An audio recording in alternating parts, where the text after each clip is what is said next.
good stuff or not, and his good stuff means he's got command of the fastball, moving it in and out, up and down. That's what his game's all about now. Aaron Harang, his last 2 games, has gone 1 out shy of 16 innings and allowed a total of 3 runs. And in those 2 starts, a loss against Chris Carpenter and the Cardinals, and a no decision after that blown save that lasted seemingly all night in D.C. after the lengthy rain delay in the 9th inning, a game the Reds won in 12. First pitch swinging is Nate McLeod, strike 1, and his game is underway. The Braves pulled the trigger in getting Nate McLeod from the Pittsburgh Pirates. I think that stunned the entire baseball world when they were able to get that kind of a player long before the trading deadline. 0-2. Well, McLeod, of course, was batting in the number 3 spot for the Pittsburgh Pirates. He was their best leadoff hitter, their best number 3 hitter, probably their best number 4 hitter as well. Best player in that ball club, and there was a lot of outcry among Pirates players after he was drafted. They wanted an explanation from the front office. 0-2 is hooked into right field. Jay Bruce will run it down, and McLeod's retired to begin the ball game. Take a look at the Reds on defense, presented by Ford. They'll go with Nix, the struggling Willie Taveras, and Jay Bruce in left, center, and right. Around the infield, Hairston, Gonzalez, Brandon Phillips, and again Ramon Hernandez at first base, with a battery of Aaron Harang and Ryan Hannigan having an outstanding rookie season, and obviously getting a lot more playing time than he ever imagined he would, due to the injury to Joey Votto, the disabling, rather, of Joey Votto, and Hernandez playing a lot of first base. Strike 1 to Yunel Escobar. Well, if you were with us during Reds Live, you know that Joey Votto, along with Edwin Encarnacion, both were taking batting practice before the game today.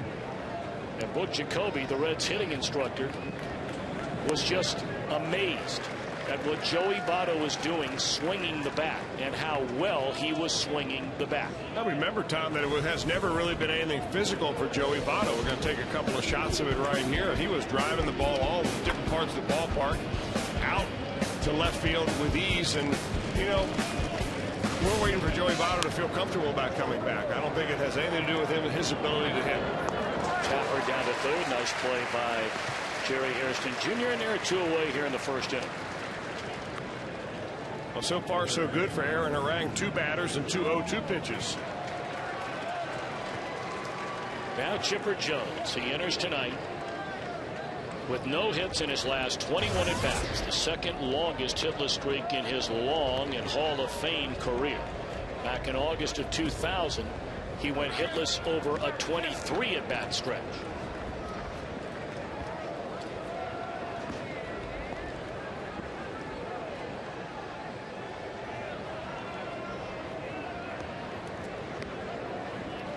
Two down, nobody on. Harang going to work.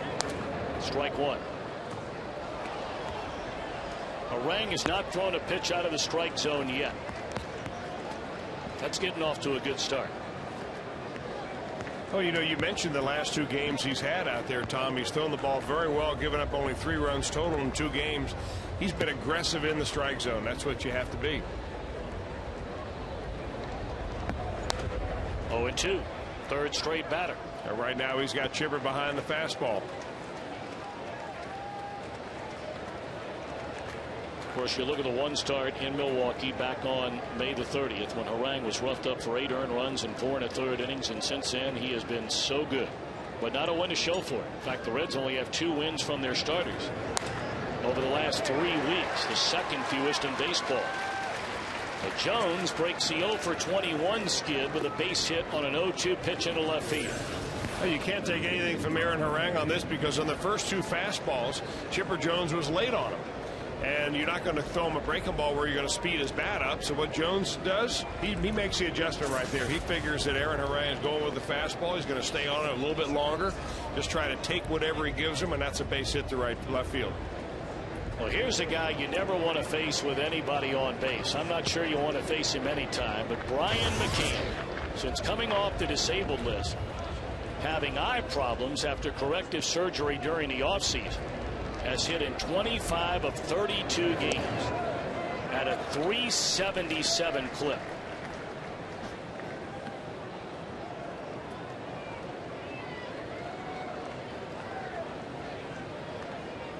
Rarely is McCann's name brought up, but it's hard to imagine that there is any catcher in Major League Baseball today that you would select ahead of Brian McCann on your team.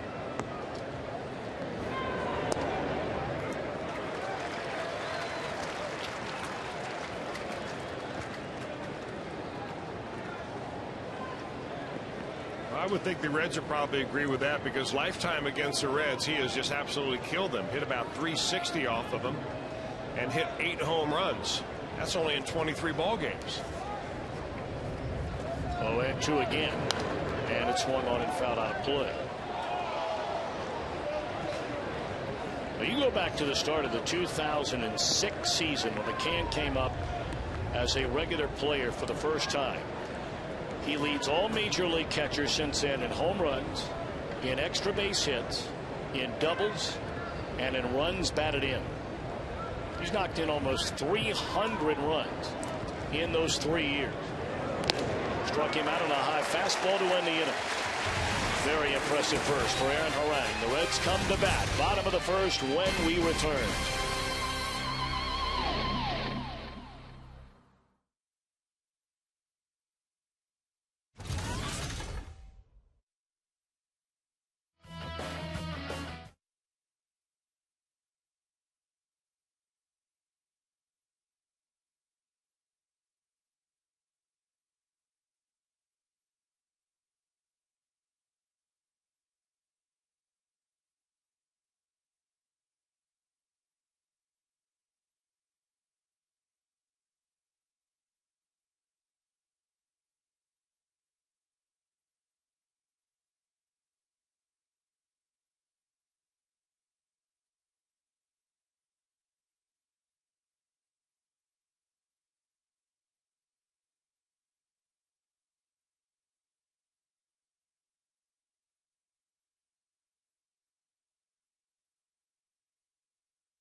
Reds come to bat, bottom half of the first inning. Aaron Harang threw 13 pitches in the top of that inning, every one of them for strikes. Reds lineup brought to you by U.S. Bank. Willie Taveras in center field, hitless on the last road trip. Alex Gonzalez at short, Brandon Phillips at second. Lance Nix a cleanup hitter, Ramon Hernandez at first, Jay Bruce is in right. A latter third of Jerry Hairston Jr., Ryan Hannigan, and Aaron Harang. You may remember that monster series Bruce had against Atlanta after being called up last season. He'd like to have a replay of that over the next 3 days. Jair Jurgens, 5-4 record, an ERA at 2.85. A young guy, only 23 years old already. He has 6 games over 500 in his career. 21 wins against 15 losses. He's had 13 starts this year, and opponents aren't doing too well against him. In those 13 starts, he has dialed up 8 quality starts, which puts him among the top 20 in the league.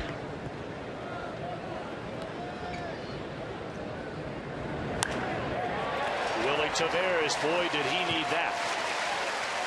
Went 0 for 22 on the 6-game road trip through D.C. and Kansas City. And back on the home front, bangs one into center field for a base hit. So both players, one on either team, that have been struggling mightily trying to get a base hit, got one here in their first at bat.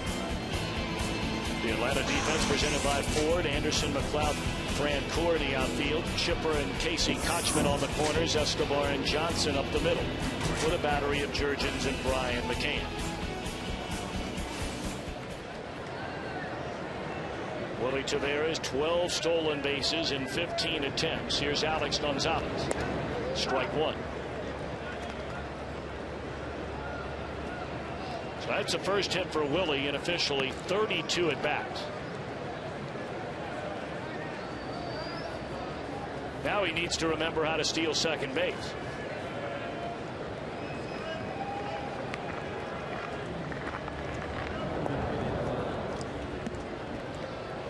Eric Davis in town. Of course, he is a special assistant to the general manager, Walt Jocketty. Davis, one of the great base stealers of his generation. And every time he comes into town, he makes it a point, among other things, to spend a lot of time with guys about their base running and about their base stealing. And had a lengthy chat with Willie Taveras.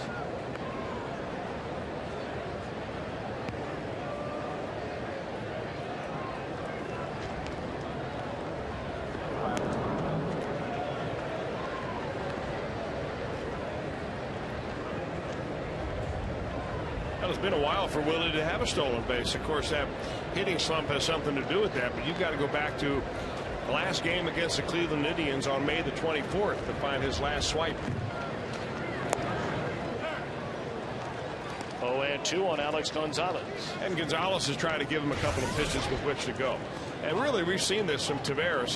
His I don't want to say inability, but his resistance to running early in the count. We've seen him run late in the inning, even on a 3-2 2-out pitch, but not the kind of early base stealing attempts that you'd expect.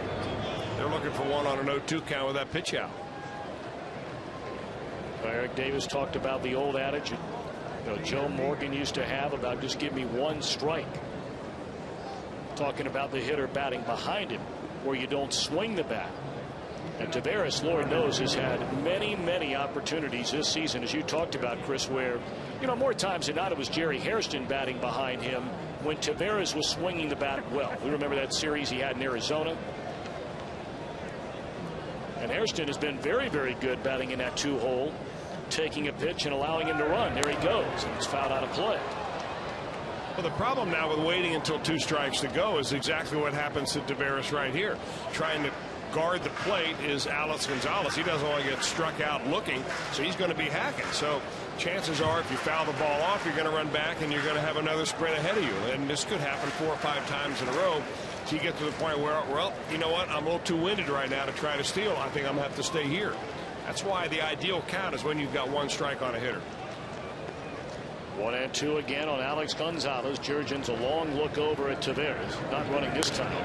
And again fouled away. One of the reasons why, and I can see this happening, that when you get a base runner like Willie Taveras on, pitchers now have been trained more and more every year on the slide step. And we see it much more prevalent now than we have in recent years. More pitchers have become compact. They're trying to shut the running game down. Jurgens is one of those guys, by the way, who's done that quite a bit better this year than in years past. That's why he's not been running. He runs this time, and it's in the air to right field. He'll have to retreat as Fran Coor makes a catch for the first out of the inning.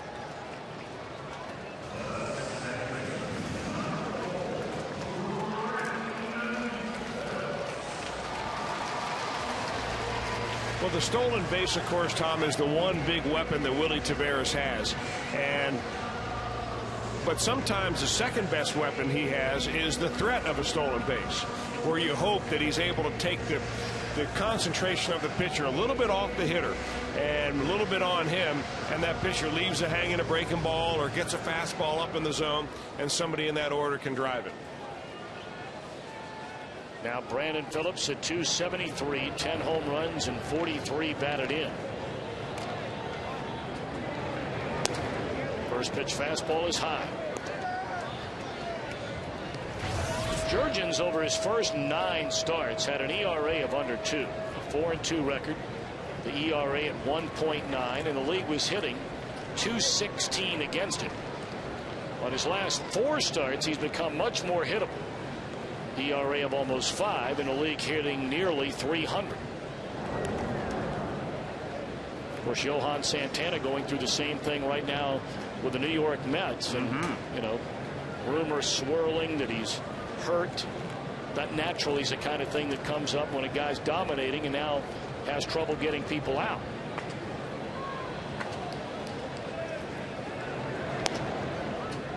Two and 0.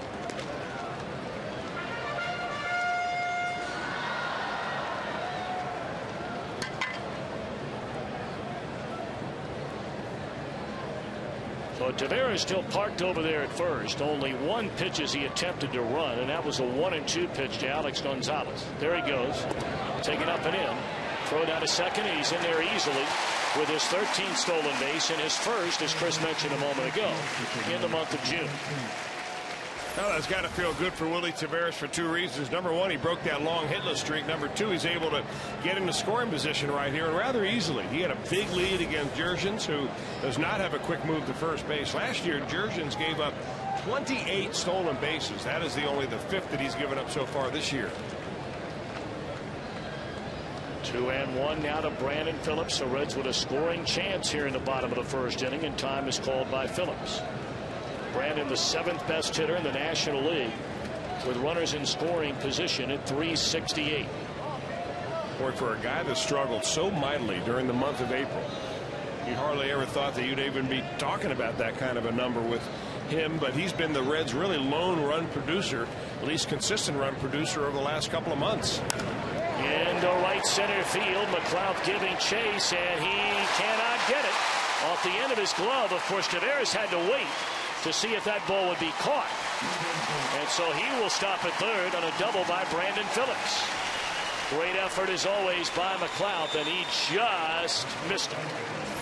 Boy, McLeod nearly makes a miracle catch right here. I didn't think he had a chance to get there towards it, but the ball actually landed right in the pocket of his glove, maybe a little bit on the heel, and came out as he started his dive down. Now, Willie Taveras had to hold up because he wasn't sure what McLeod was going to do, and that's why he'll end up on third base. But hustling the whole way, Brandon Phillips ends up on second, so the Reds have got some business working. And now they're leaning on Lance Nix to bring in the game's first run. Lance at 256, 7 home runs and 18 runs batted in. Atlanta conceding the run in the infield. And a first pitch fastball is fouled straight back, strike one to Nix.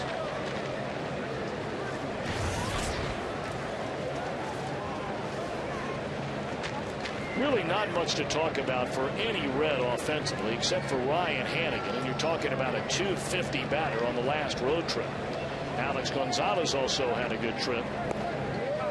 Lance had 1 hit in 14 at bats. Well, you look at some of the numbers. Hernandez 1 for 21. Taveras 0 for 22. Bruce 4 for 22. Individually and collectively, the Reds have had such a huge struggle scoring. You know, Tom, what even makes that more of a kind of a struggle that you'd want to put an exclamation point on is the fact that they missed 2 of the best pitchers that the Kansas City Royals have in their rotation, and the Washington Nationals rotation is not exactly known to be one of the best around the league, and both of those teams simply shut the Reds offense right down. Off-speed pitches have been the problem for Nix. Broken bat will bring in a run. Johnson throws him out. Scoring is Taveras. On to third is Brandon Phillips. So Nix drives in the run to make it 1-0 Reds.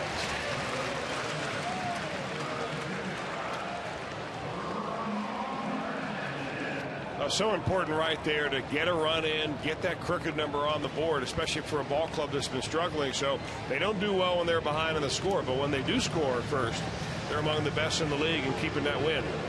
22-6, the Reds' record when they score first this year.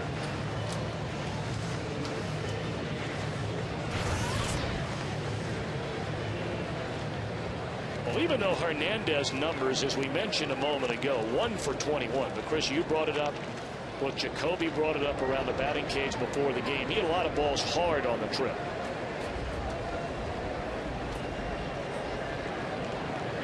He did, you know, and I don't think that he's really trying to change anything either. He's had a lot of success this year hitting the ball to right field, trying to hit it up the middle. Sometimes you just go through one of those trips, and oftentimes it's contagious. It's not you alone that's going through a bad slump. It's the whole team, and that's really what's happened.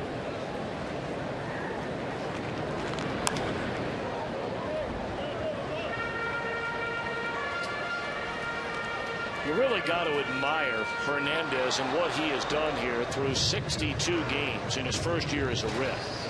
He's playing far more than even he thought he would. He knew he would be the regular catcher, but figured to get a day or maybe 2 off a week.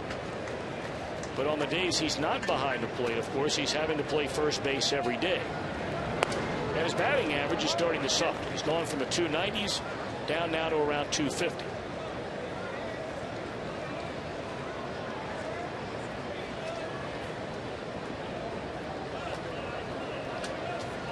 Phillips down at third, carrying the second run here in the Reds' first inning. Fooled badly on a breaking ball there, and it's 2-2.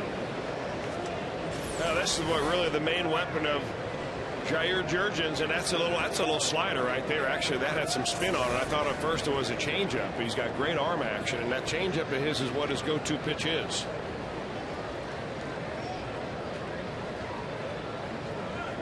You talk about Hernandez and how his batting average has suffered. You're right, but you know, if you look at it one way, his career batting average is 262. So he's a lot closer to that when he's hitting 250 than he was when he's hitting 290. And you got to figure that, you know, eventually, especially for players that have been around for a while, they always seem to get back to the total that's on the back of their baseball card.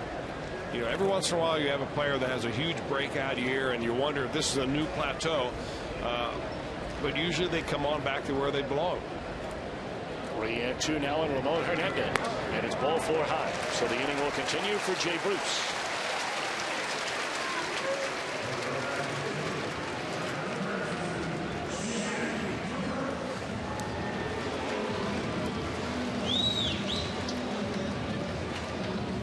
Well, Bobby Cox has seen this before from his young right-hander, who will a lot of times run up his pitch count a lot in the first 4 or 5 innings, and then all of a sudden a light will go on and he'll realize he's throwing too many pitches, and if he wants to stay around he has to pitch to contact. But this is a very common theme for him. First pitch change up, swung on and missed by Jay Bruce. The batting average is plummeted down to 213, 15 home runs, 32 runs batted in. 32% of Jay Bruce's hits this year have been home runs. That's a big number. It's a number that matches his number on his back. Is that why you brought it up? You don't miss a beat, do you? Must be that St. X education. It's definitely not that South Florida education. Well, here we go. That ball hammered into right center field. McLeod to the track, and he makes a play up against a wall. One nearly spectacular play early in the inning by McLeod, and an outstanding catch right here to take away extra bases. The Reds lead 1-0.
Tonight's storylines brought to you by Elk & Elk, serious lawyers for serious injuries.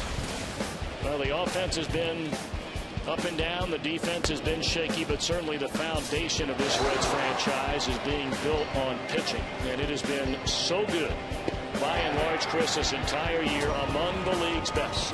Well, they certainly are among the league's best. They're 4th in the National League right now, earned run average wise, the Reds are. And that is the reason why they are still in the hunt. Certainly the reason why after 62 games in the book, they're right at an even 500.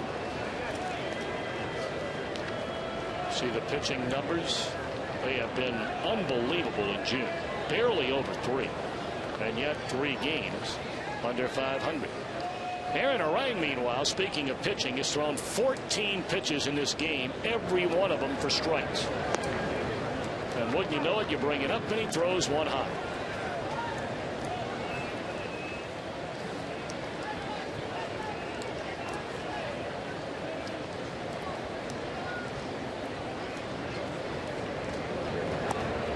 You know, I asked you the question in between innings, and I wasn't being facetious about it. I was being very serious that if you put a major league pitcher, I mean every one of them on this Red staff or the Atlanta staff, anybody's staff, if you stood out there on the mound with most pitchers with no hitter in the batter's box, just a catcher back there, there's strike 3 call.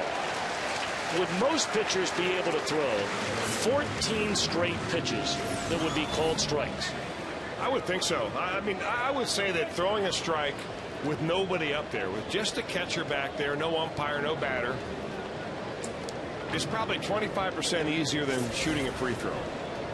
And there are guys out there, obviously, who can shoot 10, 15 free throws in a row. But most can't. Under no pressure, right. You know, without the fans and waving their hands and so on. But I would say that most major leaguers, I shouldn't say most, I would say half your pitching staff should be able to do that. Okay. That doesn't mean the next 5 are going to be anywhere near the strike zone. And put a batter in there and an umpire behind the plate and everything changes. That strike zone really begins to shrink then.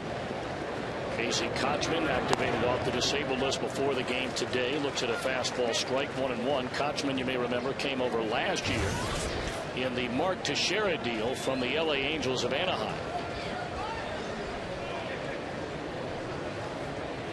Suffered a strained right calf on the final day of May in Arizona. 2-1.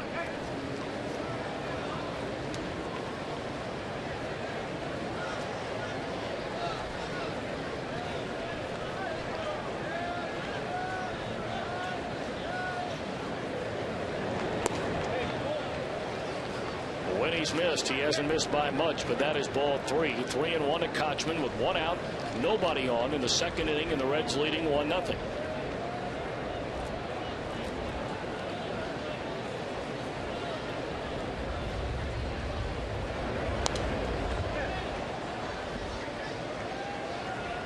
Atlanta really having the exact same kind of season the Reds are having. They've gotten outstanding starting pitching. The Reds bullpen has been better than Atlanta's. But by and large, the two teams have pitched very well. But both teams have had a hard time scoring runs.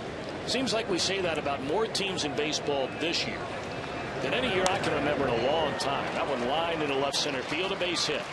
You know, it does seem like we're saying that about more teams, Tom, and I'm wondering if maybe you can draw a correlation of some kind to enhance drug testing and surveillance of players, making sure that no one's using, you know, any kind of performance-enhancing drugs that they may have been using in years past.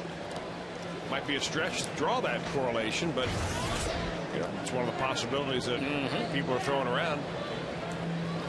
Of course, the big story in baseball today, Sammy Sosa's name was leaked in the same year where they were testing with Alex Rodriguez. You may remember over 100 players tested positive that year, but none of the names were allowed to get out, weren't supposed to get out. And for whatever reason, Alex Rodriguez was the only player's name that did get out. That is until today. Oh, that's a shocker. 0-1 to Jeff Francoeur.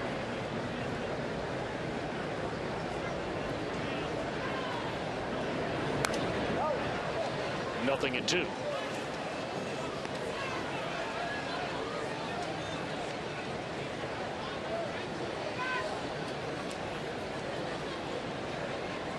Francoeur right at 250 with only 4 home runs and 29 runs batted in.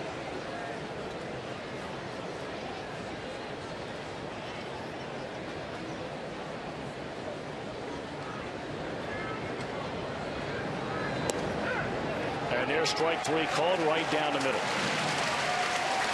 Third strikeout of the game for Aaron Harang. Boy, he is able to really dot the I tonight. You see where Ryan Hanigan's setting up, and it looks like it's right down the middle because Ryan Hanigan didn't move, but he's way out on the outside part of the plate right there. The umpire Ed Rapuano right over his shoulder, and he gets a good look at that ball right on the black. That's a hard thing to do, is strike out Francoeur looking, because he's usually hacking. Now Kelly Johnson off the end of the bat, fly ball into right center field, should end the inning, and it will. One hit, one left. Reds lead 1-0.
Reds Baseball is brought to you by your Cincinnati and Northern Kentucky Toyota dealers. For a dealer near you, visit buyatoyota.com. By JTM, food, family, fun. JTM. And by Jeep. You talk, we listen. It's a new day. Have fun out there. Jeep. Reds come to bat, bottom half of the second inning against Jair Jurgens, leading 1-0. Latter third in the order. Jerry Hairston Jr., Ryan Hannigan, and then Aaron Harang. Reds got a single by Taveras, a double by Phillips, a ground out by Nix to score the lone run of this game in the opening inning.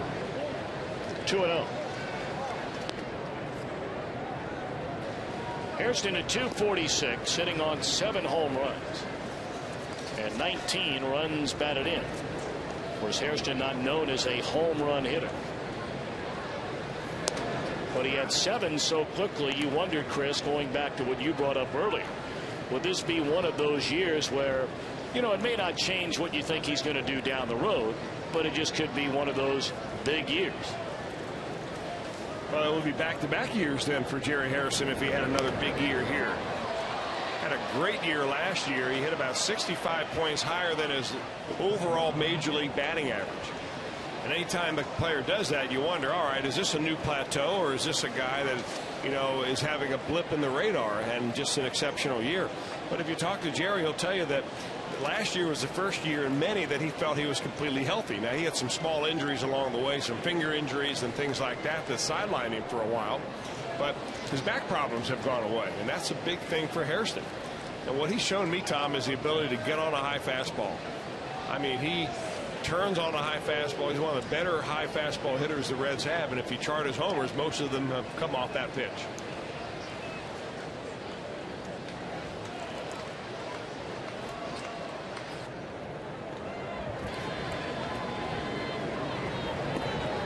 Three and two now to Hairston.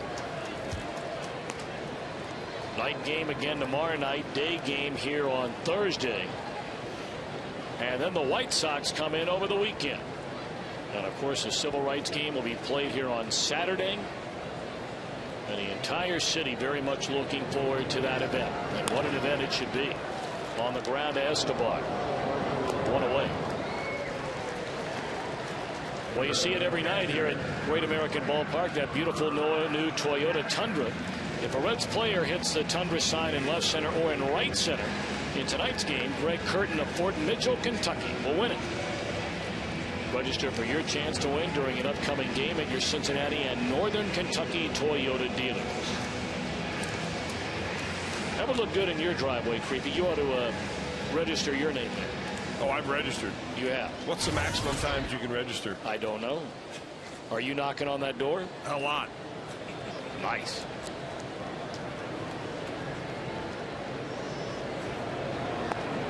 Ball 1 to Ryan Hanigan. Hanigan at .311 with a home run and 8 runs batted in.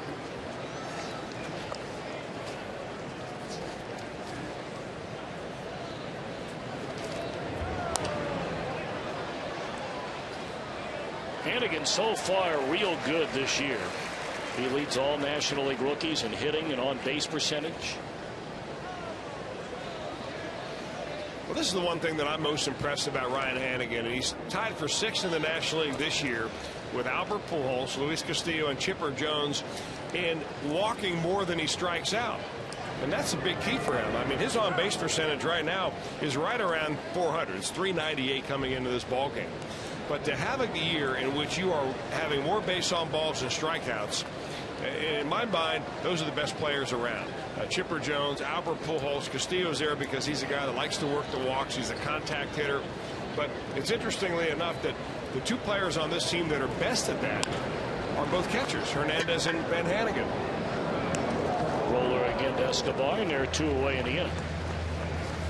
With the walk that Ramon Hernandez had in the first inning, that put him in an even 23 walks and 23 strikeouts. But what it does to your on-base percentage is phenomenal. I mean, you can hit .250, but if you walk more than you punch out, your on-base percentage will be up around 400, which will put you up higher in the order.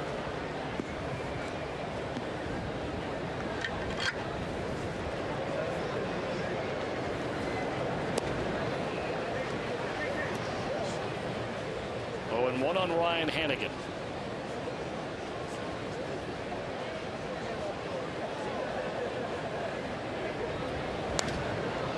You know, it used to be in the old days where the guys that struck out a lot were always the guys that were the big power hitters. Only 4 players in all of Major League Baseball walked last year more than 100 times.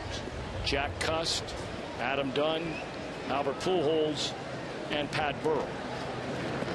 Swing and a miss. We'll get back to this in a minute about guys that strike out. So 1-2-3 second for Jurgens. We go to the 3rd with the Reds leading 1-0.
Well, Reds fans, time now for the red, white, and blue barbecue giveaway driver safety question of the game, brought to you by the Ohio Department of Public Safety.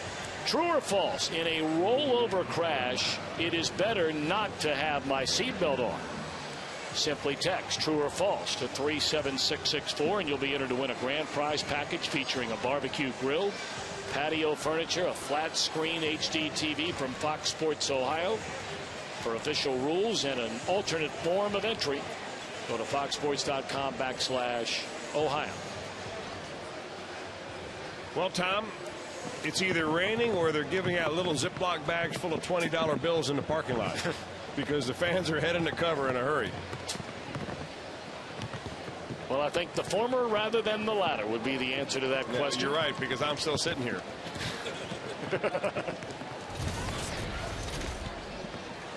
Reds lead 1-0. Atlanta bats here in the third. Pitcher against pitcher to start it off. Ball one high to Jair Jurgens. Well, he talked about this large pocket of rain. I think everybody was hoping it would pass primarily to the south of downtown Cincinnati. 2-0 on Jurgens. But now, right now, sitting right above our ballpark.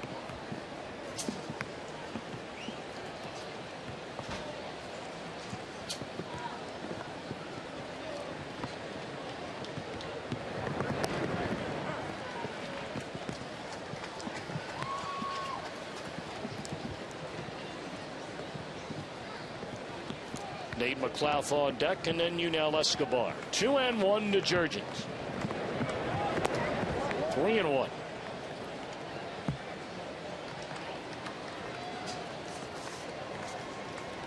Reds have played Atlanta very well going back over the last, well, almost 2 years. The last 9 times they played, the Reds have won 7 of the 9.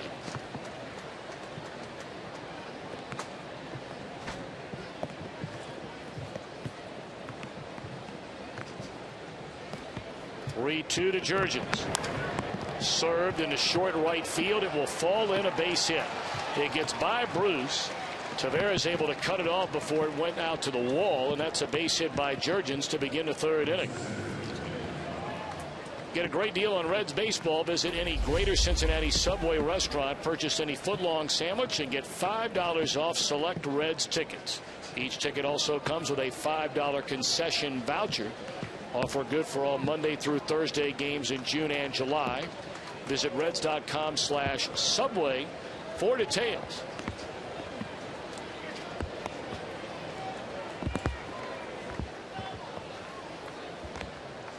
Only the 4th hit all year long for Jurgens, and now McLeod trying to bunt his way on, fouls it away, strike one.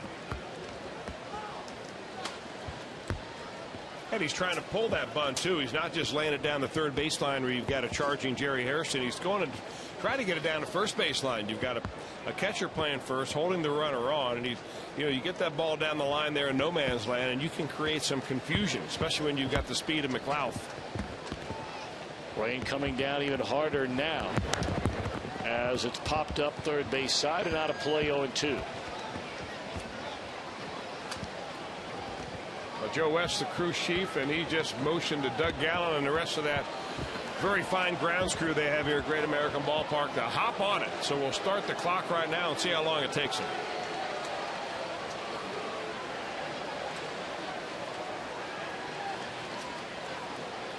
Well, again, we were hoping much of this, and we were told it had a chance to be passing south of the Ohio-Kentucky border.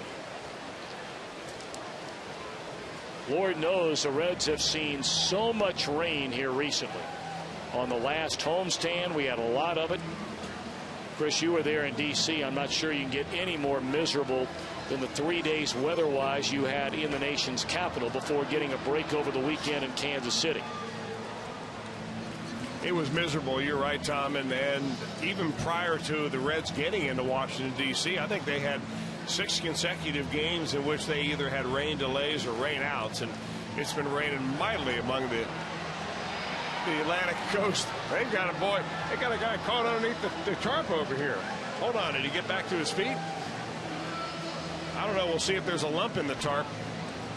I think he got out of laid out. They weren't stopping for anything. I'll tell you what, I guess it's one of those situations where if you fall behind, hang with them. We'll catch you tomorrow, or at least when it stops raining.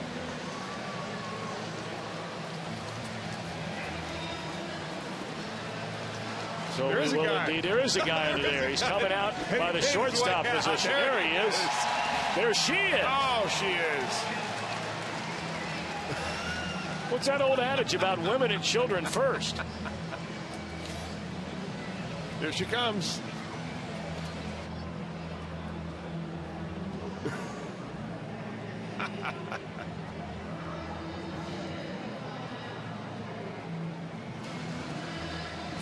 So we stop with one on and nobody out. The Reds leading 1-0 here in the top of the third inning. And thankfully, that young lady is out in the rain. Just goes to show you the tarp waits for no one. Wasn't that? Oh, now she's going to get rolled over by the. Wasn't that term originally devised from, the men at sea? Women and children first get off the boat as it's sinking before the men get off? Isn't that where that originated?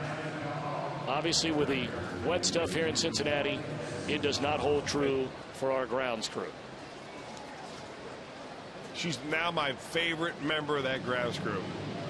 Maybe if she gets dried off, we can get her up here and talk to her about that experience and what it's like underneath the tarp. All right, looks like we may be waiting for a while here. Not sure of exactly what is in the forecast or how long this is supposed to hang around. Chris, you talked about having the radar on your computer. You didn't know if it was, your computer breaking down or whether all that ugly stuff was indeed ugly stuff. You know what? If it continues on the line that it looks like it's going right now, it doesn't look like it's going to last all that long. I had heard some professional prognosticators, meteorologists, say that it's going to rain all night and all the way into tomorrow. But having lived here for a long time, I know that those guys can sometimes be slightly off the mark. And I'm going with it won't be all that long, and we're going to play baseball again tonight. Well, I know you'll be making your way down to the dugout. Or the concession stand. Or those Ziploc bags with $20 bills in them outside the ballpark you referred to. Maybe I go out to one of our other hot spots, where we have our fanfare. The Reds live question. Yeah, right? the fan cam questions and maybe Tina's or Game Day Cafe. In between. Maybe make a surprise stop up at the. Maybe I get down there. If I get down there tonight, being Tuesday, we're going to be at O'Malley's on Friday. Just in case we're in for a long rain, I'd be in a good spot. I could just be there early. But a fellow like you, it might not be a bad idea to make a surprise appearance up on the hill in Mount Adams. You still have your seat reserved up there? Oh, absolutely. Blind Lemon, Mount Adams Bar and Grill. Well, as long as your main man Eddie Shepard's up there still willing to pour some cold ones and put the bill on your tab, I'm there. Just to have a tab, period.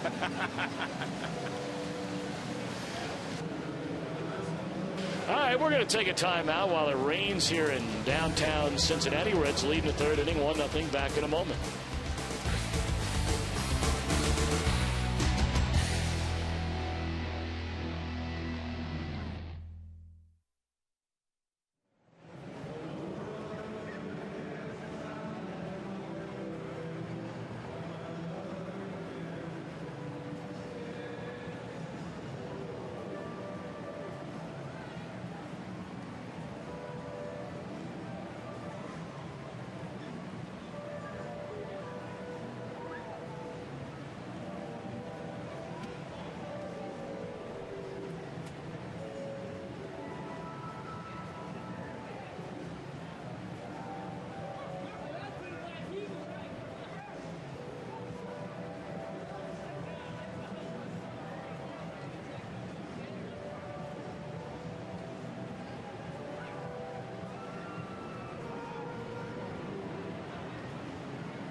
2+ innings in this game, allowing 3 hits, did not walk a batter, struck out 3.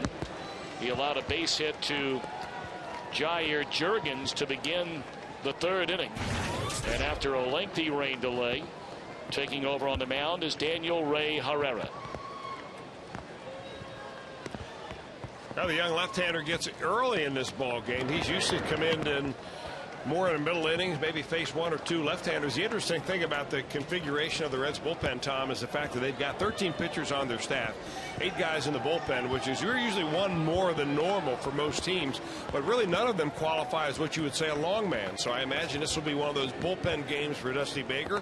He'll run Herrera out there for 1 or 2, go to Fisher, go to Jared Burton, Masset, and probably the whole list. So as they get ready to get down to that bullpen, I'm sure that everybody down there expects that phone to ring.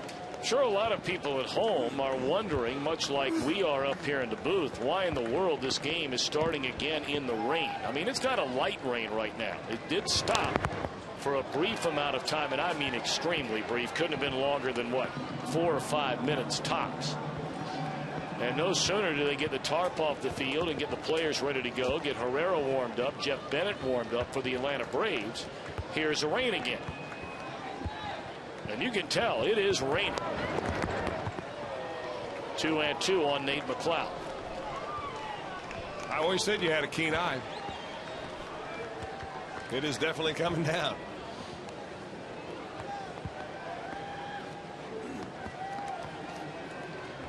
Two and two the count on McLeod, and a little pop up in the foul ground, out of play.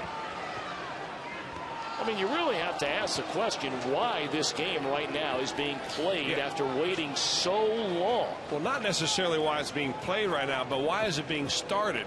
Precisely. When they have local radar that is accurate enough to tell you that not all of the cells have moved through yet. Maybe this is going to be so temporary that they didn't think it would be a factor at all. But it's raining a lot harder now than it was 10 minutes ago. 2-2 the count on Nate McLeod, the runner at first base. And it's popped up. Foul territory over on the first base side, and there is room for Hernandez looking into the rain and makes a catch. Of course, we were wondering, would we see Aaron Harang come back? You may remember the final week of May against Houston here. He went 4 2/3 innings before we had a 2-hour and 3-minute rain delay. He stayed hot in the batting tunnels underneath and talked his way into coming back out. He allowed a hit but got the final out, qualified for the win, and got that win. But they're not going to bring him back tonight. One away in the inning, and here's Yunel Escobar with a runner at first and the Reds leading in the 3rd inning 1-0.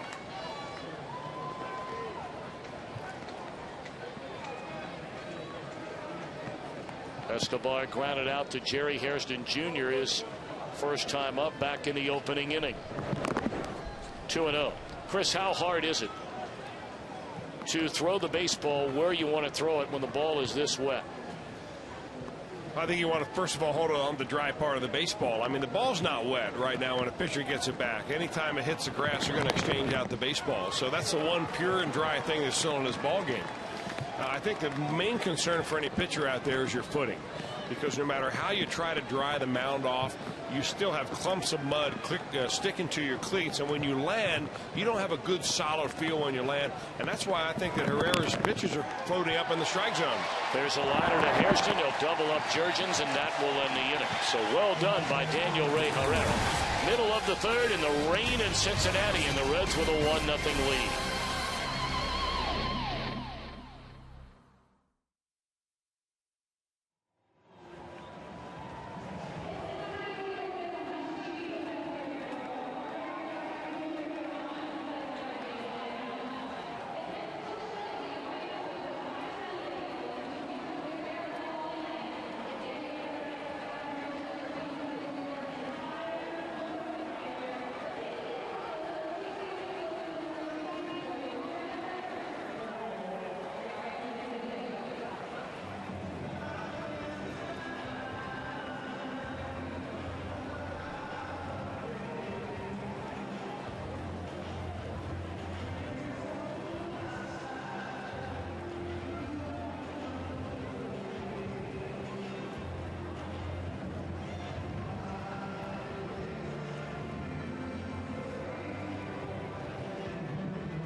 Robin Havish is going to help him get the tarp back on the field, but Chris, this time she'll stand a little bit further away after getting caught underneath that baby when we had our first rain delay, and yes, we are having another. Quite a delightful young lady. Jim Day was able to interview her down in the Reds dugout during the rain delay, Tom, and I don't know if you saw it or not, but she was kind of nonchalant about what happened.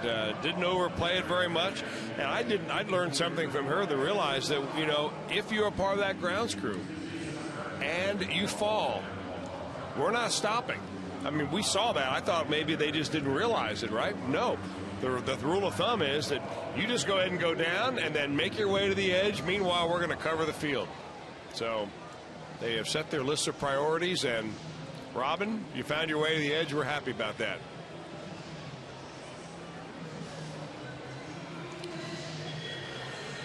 Well, after waiting all that time, and then the rain came back immediately, long enough for Daniel Ray Herrera to get 3 outs facing 2 batters. That line drive double play ending the inning.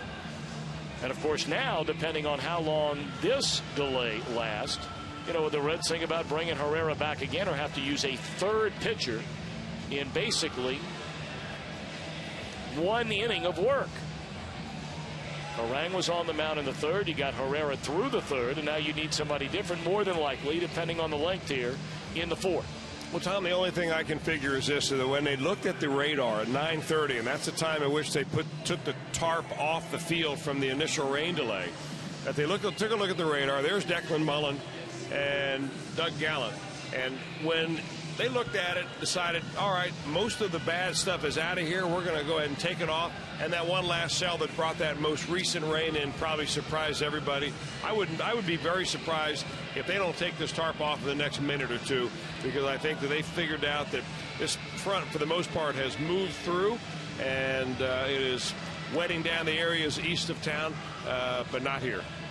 Our buddy Declan Mullen is down there talking things over with the grounds crew and certainly keeping Joe West, the crew chief, updated. But now you don't want to miss this while we're away for a short while. Mind, body, and kicking moves. That is something I learned a lot about from my 5-year-old and 4-year-old. Mind, body, and kicking moves. Just don't kick each other anymore.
In 54 minutes. This one not long at all. That last bit of rain came hard and left quickly. And what an unbelievable job done by the Reds grounds crew to get this playing field back up and ready to go. Yes, there is still some rain sitting on the warning track out in right and right center, out in left and left center. But the infield, they have 24 members of the grounds crew out there getting the infield as dry as they possibly can. They have just worked very hard here tonight and have done a superb job. Meanwhile, Jeff Bennett takes over on the mound for the Atlanta Braves, replacing Jair Jurgens, their starter. 30th game for Bennett, having a nice year, ERA at 2.57. But you see the 15 walks in 28 innings. Willie Taveras, a ground ball to short, 1 out in the bottom of the 3rd inning, with the Reds leading 1-0. Second rain delay, 21 minutes. It didn't need to be that long time, but that's about the minimum time it takes to get that tarp off the field, all rolled up, put away, and then whatever puddles have begun to settle in there, they have to throw that quick dry on there and try to get it done. It was just about 3 minutes after we talked about this ball game should be underway pretty soon. It was, if the field were playable, they've been out there. It looks like a mess, though, really. It looks pretty soggy out there right now. Fly ball, short right field. Coming in is Francoeur, and he will make a nice running catch. 2 away in the inning. Well, now through all of this, you got to find a way to really zero in your concentration and try and focus back on playing a baseball game. And if you're the Reds, trying now to win a baseball game with this 1-0 lead and a long way to go. You're exactly right. It's all about mental focus right now. You look up at the clock and you say, boy, it's 10:15. It's only the 3rd inning. It doesn't seem like we've really been in a baseball game yet. But for Dusty Baker, he's already used his starter. Aaron Harang, unfortunately for the Reds tonight, looked like he was right on his game. I mean, he was just pumping strike after strike. Now Dusty's going to have to figure out a way to fill the innings with relievers. Harang threw 35 pitches in 2+ innings. 28 of the 35 were strikes. Amazing. Brandon Phillips, a double into right center field, which helped lead to a run, the only run of the game, which came in the Reds' 1st inning. Willie Taveras led off that inning with a base hit, stole second. An out later, Phillips hit a drive into right center that McLeod had hit in his glove, trying to make a diving catch. Taveras had to wait to see if the ball would indeed be caught. So he advanced on to 3rd base with Phillips into 2nd. And then a ground out by Lance Nix brought in the game's only run. And now a wet mitt, apparently, or a busted mitt for Brian McCann, and he quickly makes the change.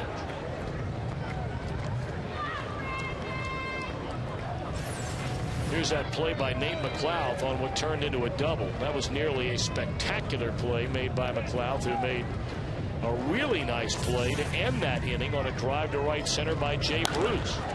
This one down the line, and it will fall in for a hit. On his way to 2nd is Phillips. Here comes the throw. It's cut off, and Brandon Phillips, a pair of doubles in the game tonight.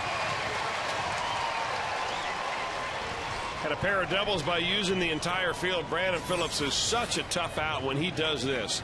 He keeps his hands inside the ball, uses that right field, and he hits the ball hard enough that he can get it down the line, oftentimes and deep enough. Very tough to play Brandon Phillips, because the last time he hit that double, it was in the right center field gap. So that time, the right fielder Francoeur was shaded a little bit more towards center field, gives him plenty of room down the line there. And with 2 out, the Reds have reached somebody in scoring position. And a good thing Phillips didn't get hurt. You saw that slide. The last bit of rain we had just soaked the infield dirt. So there's not a lot of sliding going on. There's a lot of sticking going on. Here's Lance Nix. Fastball away. Take a look at the slide.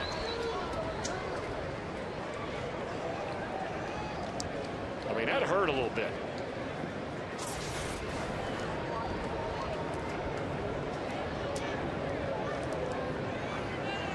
Obviously, with the outfield being so wet, you got to run on every ball.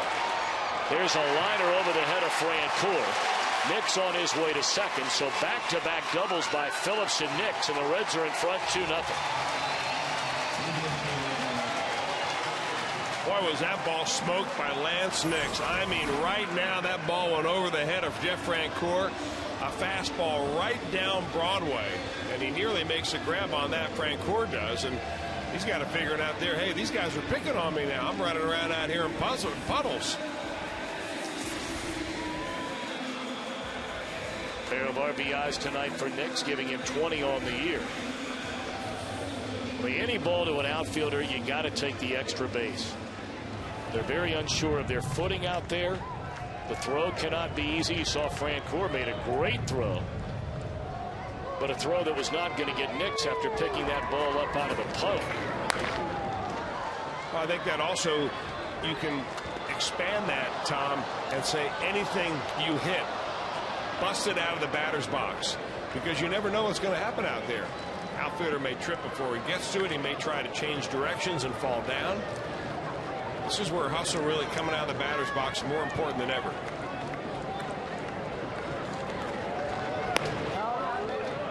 One and one, Ramon Hernandez, who walked his first time out. And as you watch the other defense while they were out in the field struggle with the wet, you got to figure, we don't know how many runs it's going to take to win this game. Reds are due for a breakout.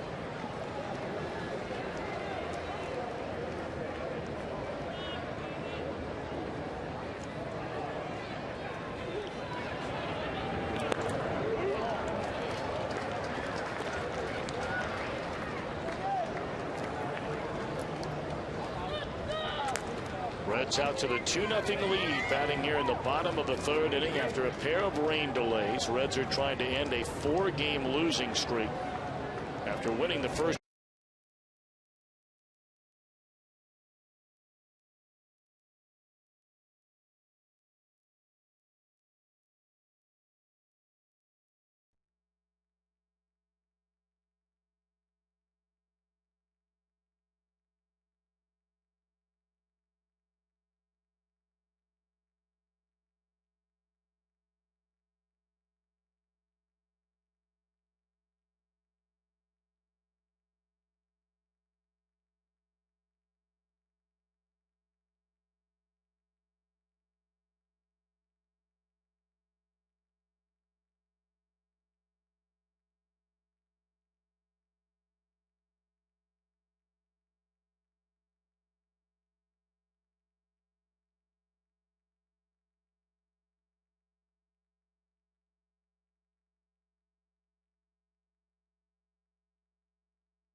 bouncing ball foul. We'll do it again.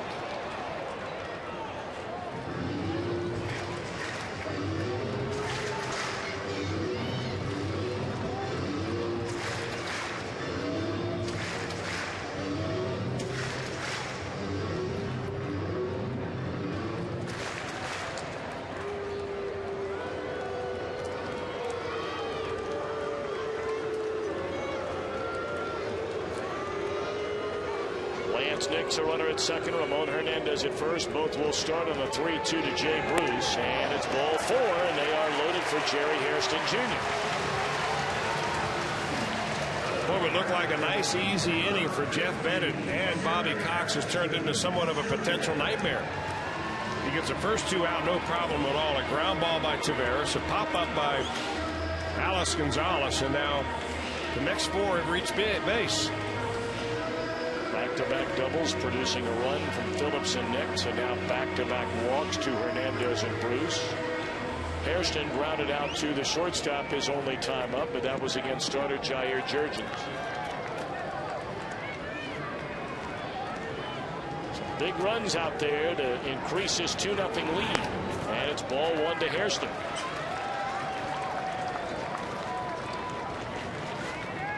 Ever since Joey Votto went on the disabled list, the Reds have averaged under 3 runs per game, right at 2.5.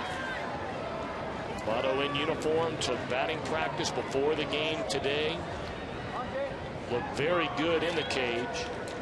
Still no timetable as to when he will return. There were hints before the game that he could be going out on a rehab assignment sometime soon. That's the way it was stated. Sometime soon. That's encouraging. Very because encouraging. That's really the first news we've heard at all. Not that there's a definite timetable, but all we've heard up to this point, Thomas, we don't know anything. We don't know when. Boy, do the Reds miss him.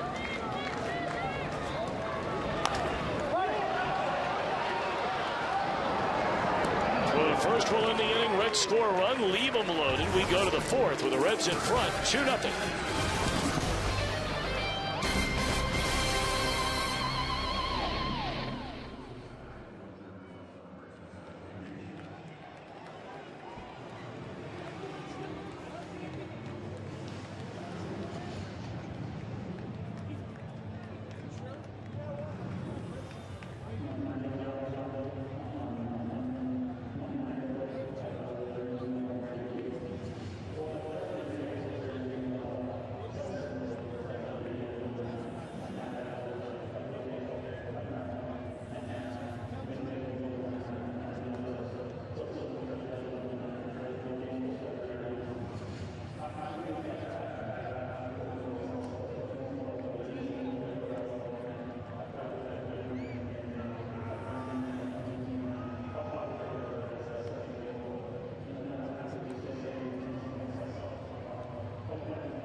Reds lead 2-0. We head for the 4th inning. Time now for our Aflac trivia question. Who replaced Bobby Cox when he was fired as the Braves manager back in 1981?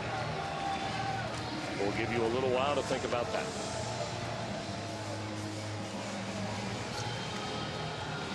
Of course, he went to Toronto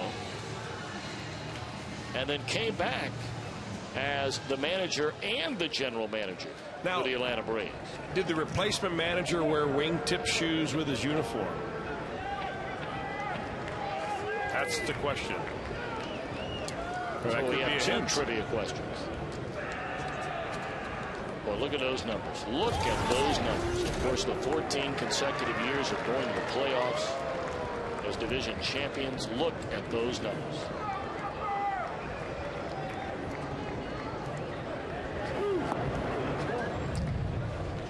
Chipper Jones to lead things off for Atlanta here in the 4th inning. It is Daniel Ray Herrera back on the mound. He faced 2 batters, got 3 outs after the first rain delay. This one hit hard, but right at Gonzalez. And his throw right off the money, 1 away.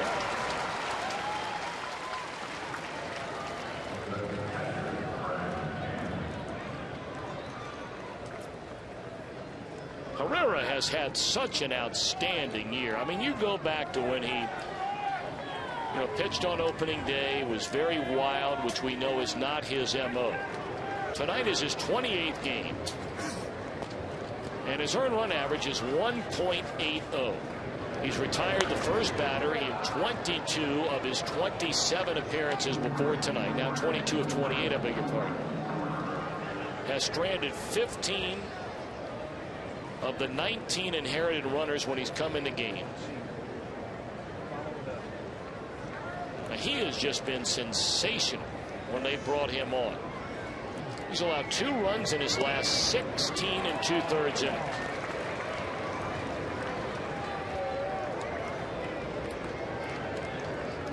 Oh, and 2 on Brian McCann.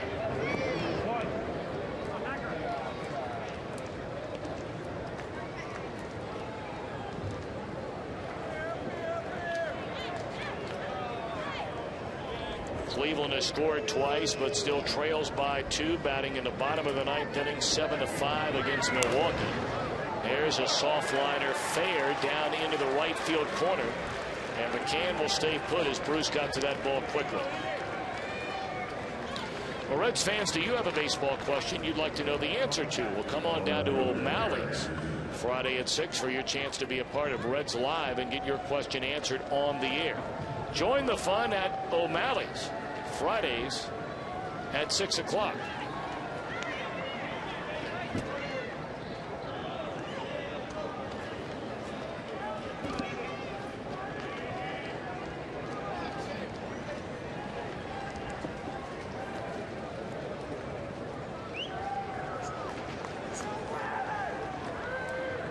So now Garrett Anderson.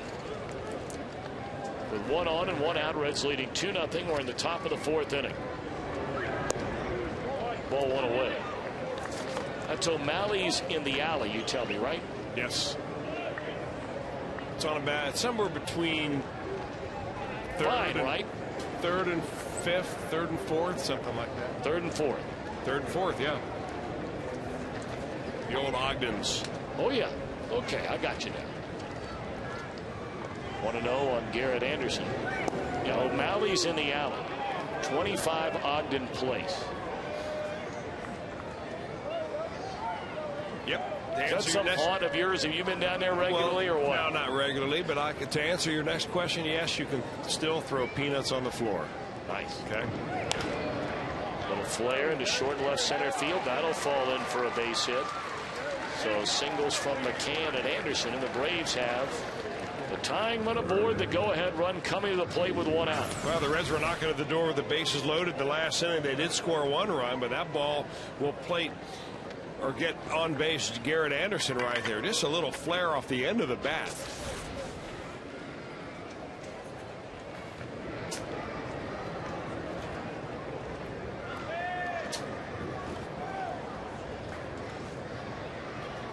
Casey Kochman lined a single into left center field his first time up. Kochman just activated from the disabled list before the game tonight. Looks at ball 1 away.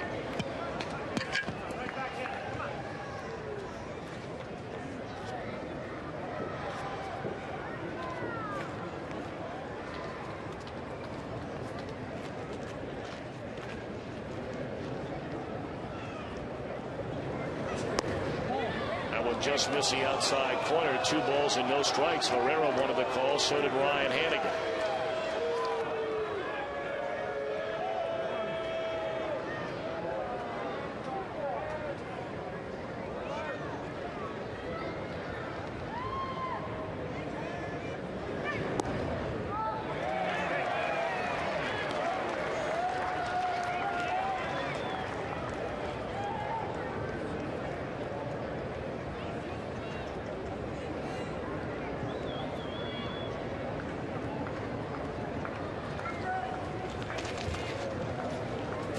2-1 on Casey Kochman. Swing and a foul tip into the mitt of Hannigan, and the count is even at 2-2.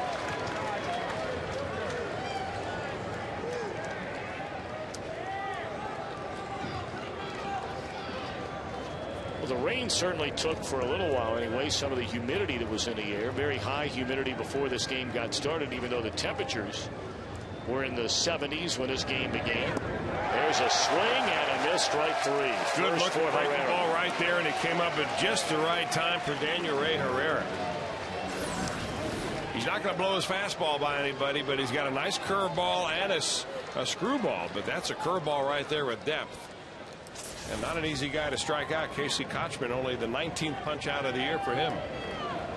One more out to go for Herrera to maintain this 2-0 lead in the fourth inning. Jeff Francoeur looked at strike three, facing Aaron Harang back in the second inning. On the ground to Gonzalez. He'll play to first, and the inning is over. Well done by Herrera. A couple of hits, 2 men left. After 3.5 in rainy Cincinnati, the Reds in front, 2-0.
Reds lead 2-0. Time to answer our Aflac trivia question. Who replaced Bobby Cox when he was fired as the Atlanta Braves manager back in 1981? And the answer is Aflac.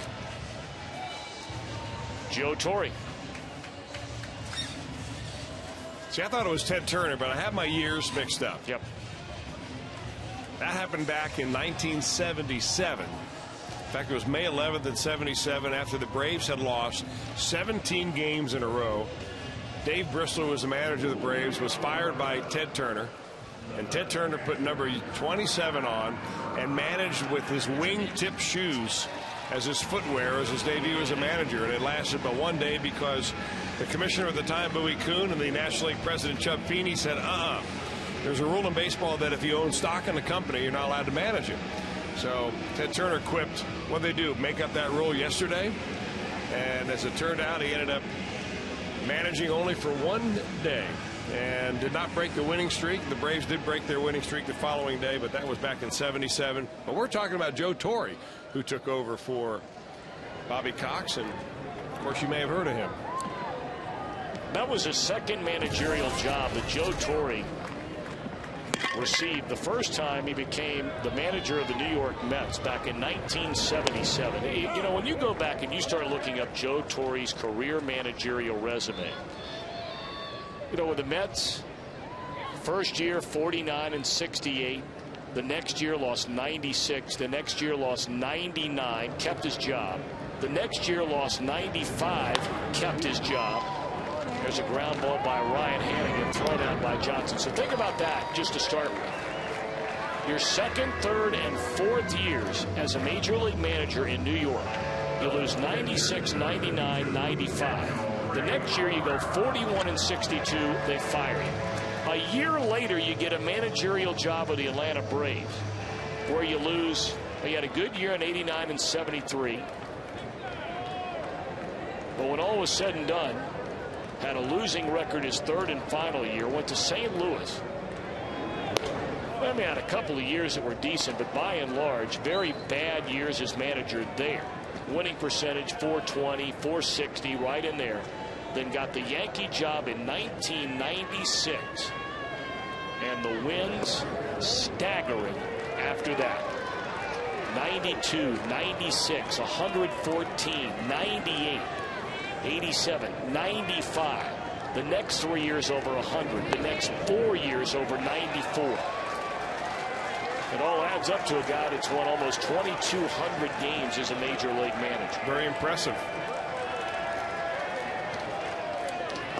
But you know, 4-pitch walk, meanwhile, to Daniel Ray Herrera. And Joe Torre will be the first one to tell you that he didn't all of a sudden get smarter in one day or get dumber in one day and ended up leaving New York and go to Los Angeles, although he's having a pretty good run of it out there with the Dodgers right now. Oh, yeah.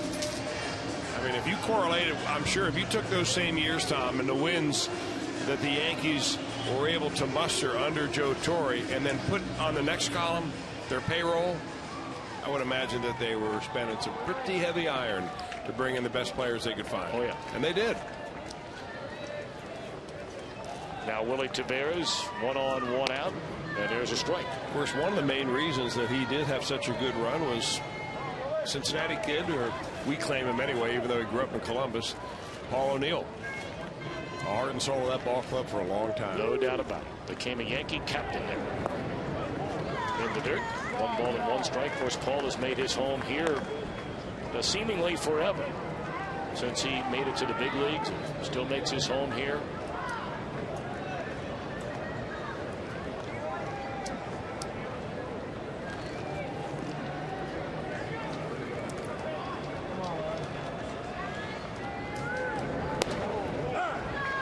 Two on Taveras, 1 for 2 in the game. Singled, stole the base, scored a run in the first, grounded out in the third.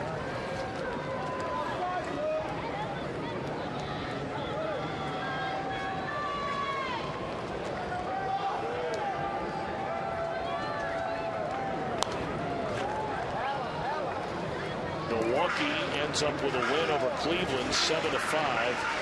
Giovanni Gallardo getting the win in that one to go to 7-3.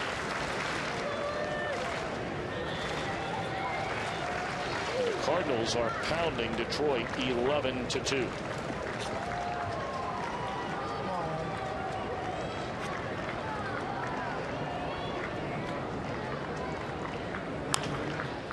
Foul ball.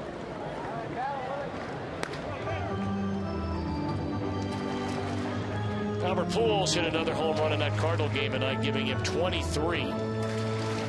On Saturday in Cleveland, when the Cardinals played there, they had a retro day where they wore the retro uniforms, and for whatever reason, and I still haven't found out the reason why, they went to the year 1988. Both teams stunk in 1988, the Indians and the Cardinals. But in that 1988 season, the Cardinals' leading home run hitter for the year was Tom Brunansky with 22 home runs. Albert Pujols in that game on Saturday hit 2 home runs, giving him 22 on the year at the time.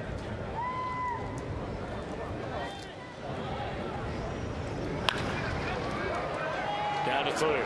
There's one. That's a double play.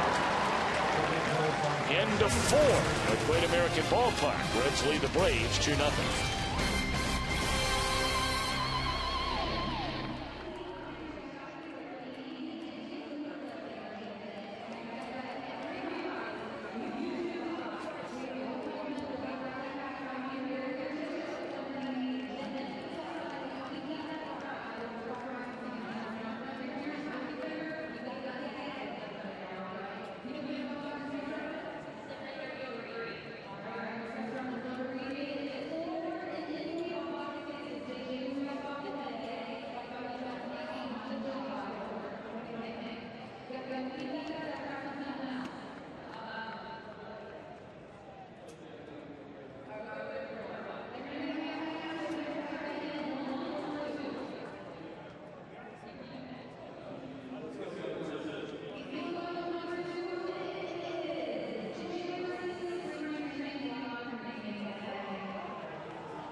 Well, let's bring you up to speed with the AT&T Rapid Rewind. Well, the Reds in front here 2-0 at the end of 4.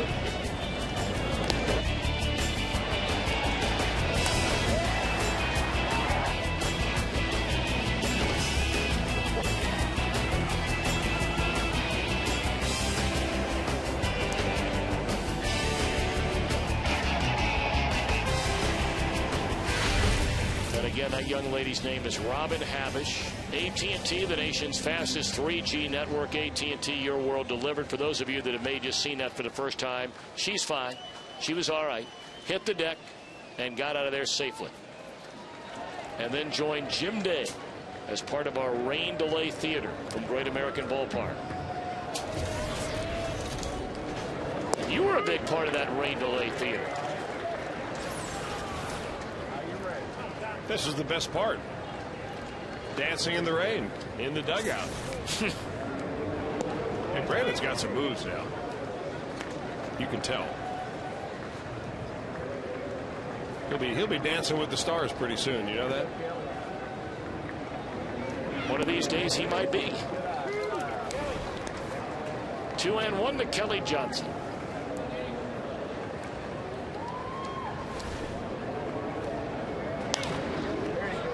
Fly ball towards Taveras. He'll come in to get it. That's the first out here in the Atlanta 5th.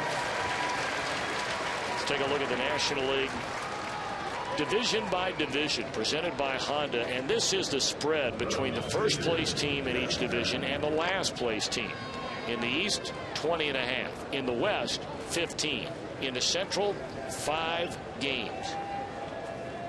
And that's a 6-team division.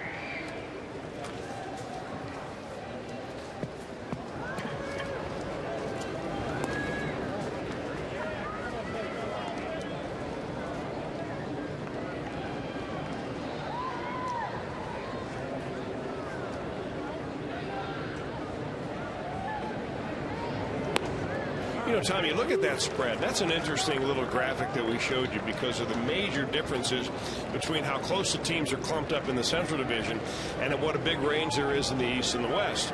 And you say, boy, the Central Division must be a real weak division this year in baseball. But if you really look at inside those numbers, you'll find out that this Central Division has more teams that are either at 500 or above 500 than all the other divisions. And they're the one division that has 6 teams in it.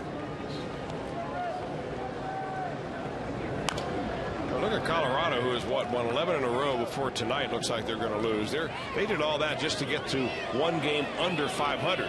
But there are only two teams in the National League West that are over 500. Oh, same in the East. There are only 2 teams there over 500. Yep. And there are 4 teams either at 500 or above 500 in the Central. So make no more apologies about playing in the Central Division.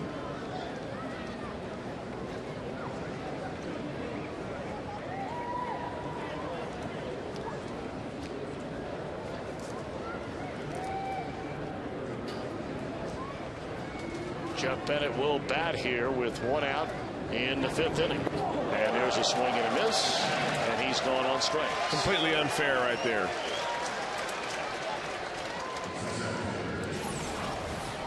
Well, Bennett's thinking, you know, I'm not going to get a fastball. I know that. But do you have to throw me a 65-mile-an-hour screwball? Of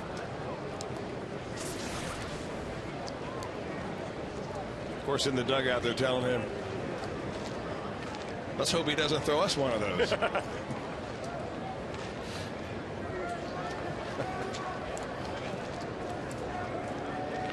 Nate McLeod faced Daniel Ray Herrera after we had the 1 hour and 54-minute rain delay. The first of 2 of those tonight. The other one lasting just 21 minutes. And McLeod fouled out to Ramon Hernandez. 1-1.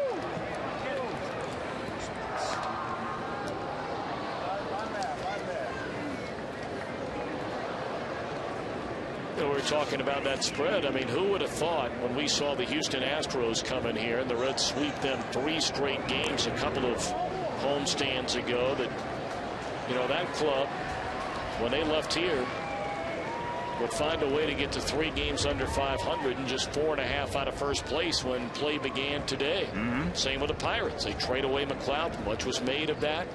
Many players on the Pirate team unhappy. Granted, there's 100 games to go, but the Pirates too are 3 games under 500, 4.5 back. Well, they got a good player in Nate McLeod. There's no question about that. That, in my mind, is a steal. I'm not sure what the prospects are going to do down the road, but he has not gotten off to a great start with the Braves, but he is a quality player. And Daniel Ray Herrera, a quality pitcher.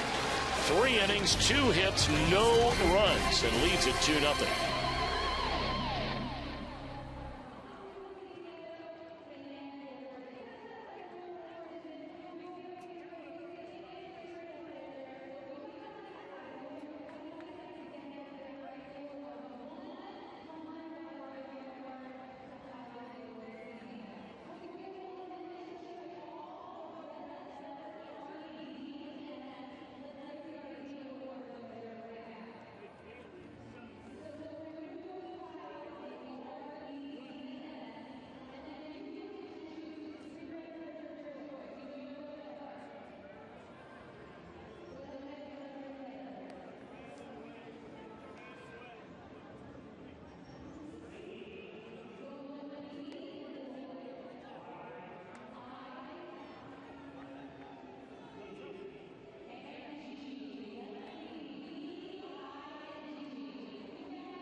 Well, we invite you to get your Frank Robinson 1964 mesh jersey at the ballpark Saturday, June the 20th.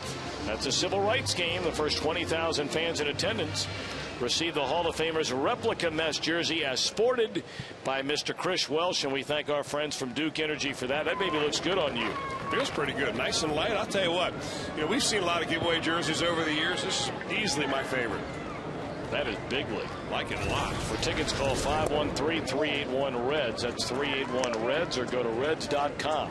That looks a lot better on you than that tired one you put on down for Tech Talk in spring training. Well, that was a real one. I know. But for some reason, it looks tired on you. I came up with an idea tonight. A lot of those Tech Talk segments that we do, brought to you by CBTS, by the way, and they're geared for young players, young coaches of young players, who are coming up and learn how to play the game. I'm thinking maybe we should do a series of these to help those guys and gals who are thinking about coming down to Reds baseball heaven, the fantasy camp, and use you as our player. So I get, say, Brooke Jacoby to work with you on your swing a little bit. Dick Pohl to come out and work with you on your pitching, and see if we can get you all set for next spring down in Goodyear. I'm all for it. I'd be happy to do it. You want to put it together? I mean, look, I'm a stiff, but I'd be willing to go do that. Try to learn, if you learn a few things and get ready. I mean, I can swing the bat a little bit. I know, you've been telling me that. A little bit. I mean, not well, but not bad. Also want to see how you look in uniform. Well, I know that's not good. I know for a fact that's not good. Gone swinging Gonzalez. But, the difference between you and me is I am comfortable, very comfortable, admitting that I would look bad in a baseball uniform. I'm okay with that. I'm 45 years old. It's cool with me to know that I don't look good in a uniform. You, on the other hand, there it is. Yeah, there's our sponsor. I'm standing next to the official spokesman. We're going to get you in a uniform. Okay. All right. I'm ready for it. I want to see your hack. I want to see your arm a little bit, too. Well, the arm's not good. Again, the body's not good. The arm's not good. The swing's not bad.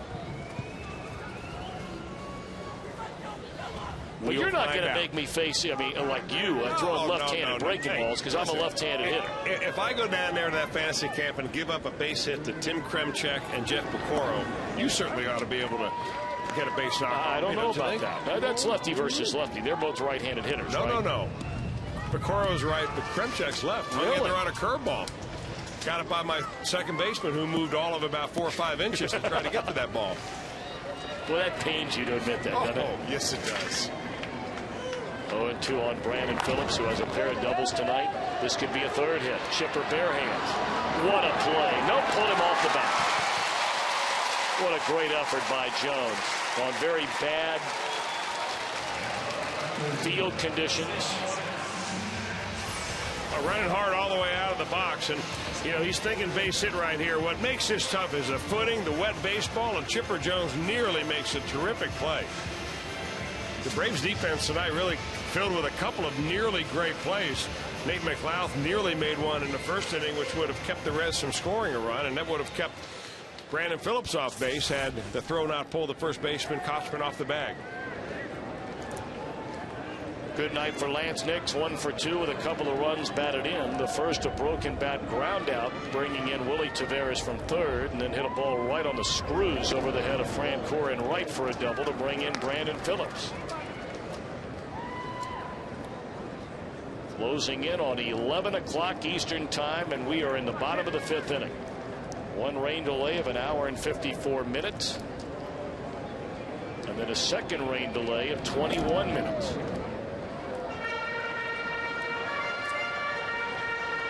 Daniel Ray Herrera has given the Reds 3 outstanding innings in relief of Aaron Harang, tonight's starter. And we expect to see Nick Masset come on in the 6th inning.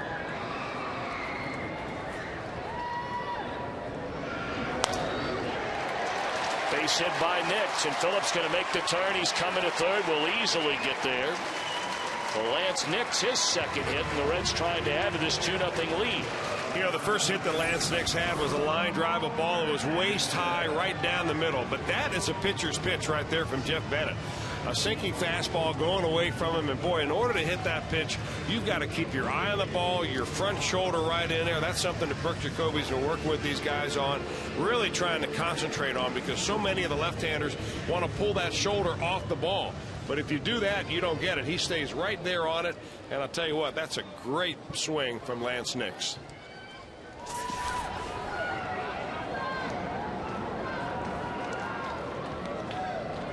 Now Ramon Hernandez, who has walked twice tonight. He's up there with 1 out here in the 5th with runners on the corners.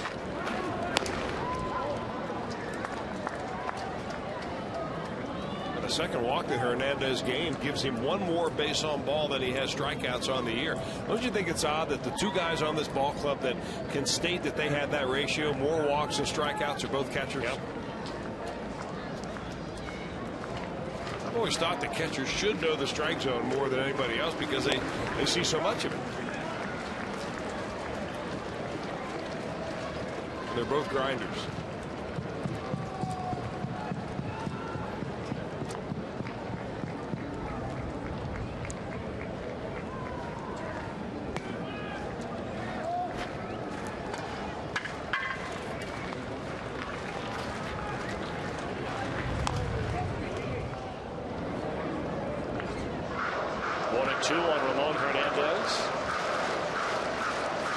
Started with a strikeout to Gonzalez, but Brandon Phillips, an infield hit, went to third on a single into left center field by Lance Nix.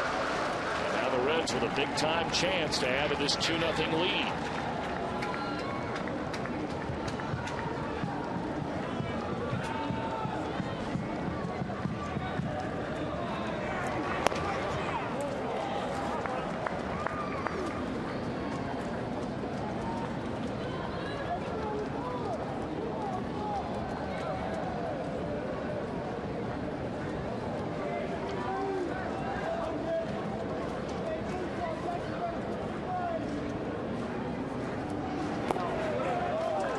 There, not chasing that tough one down and away. 3-2.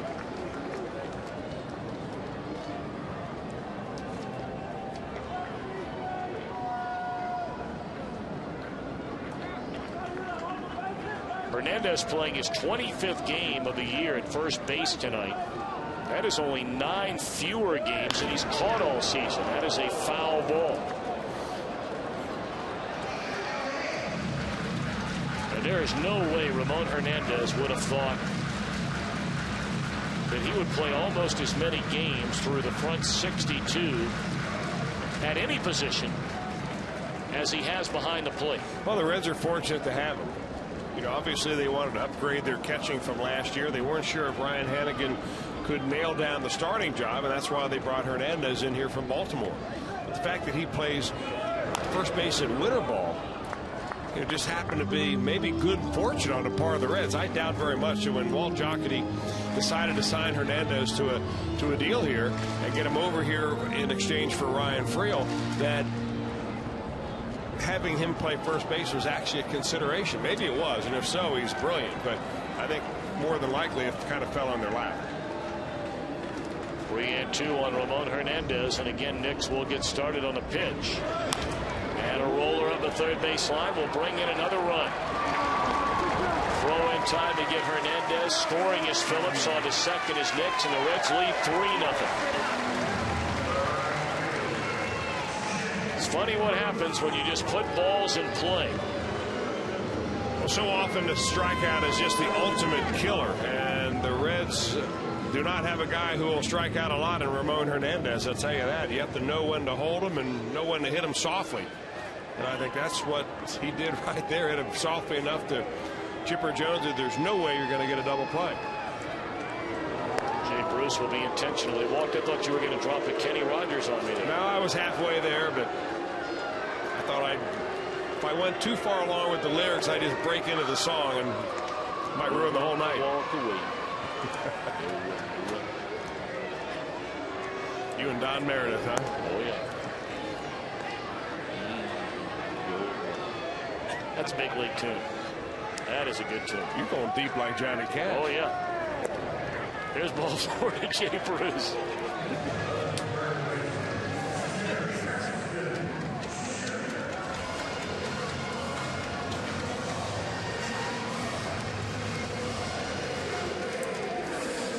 Peter Moylan, a right-hander, throws in the Atlanta bullpen. Since coming back from the rain delay, the second rain delay, the Reds scored a run in the third inning off Bennett on back-to-back doubles with 2 outs from Phillips and Nix. They've added another run here in the fifth.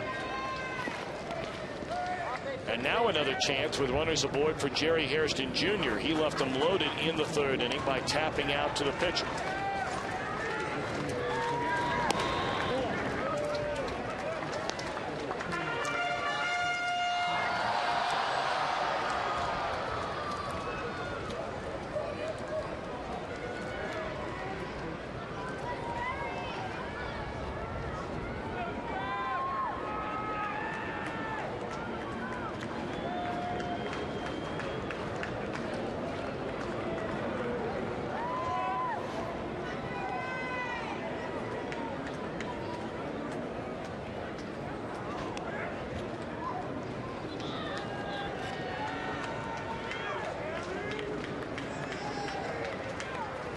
Here's a 1-0 to Jerry Hairston Jr. He looks at a fastball, strike 1-1.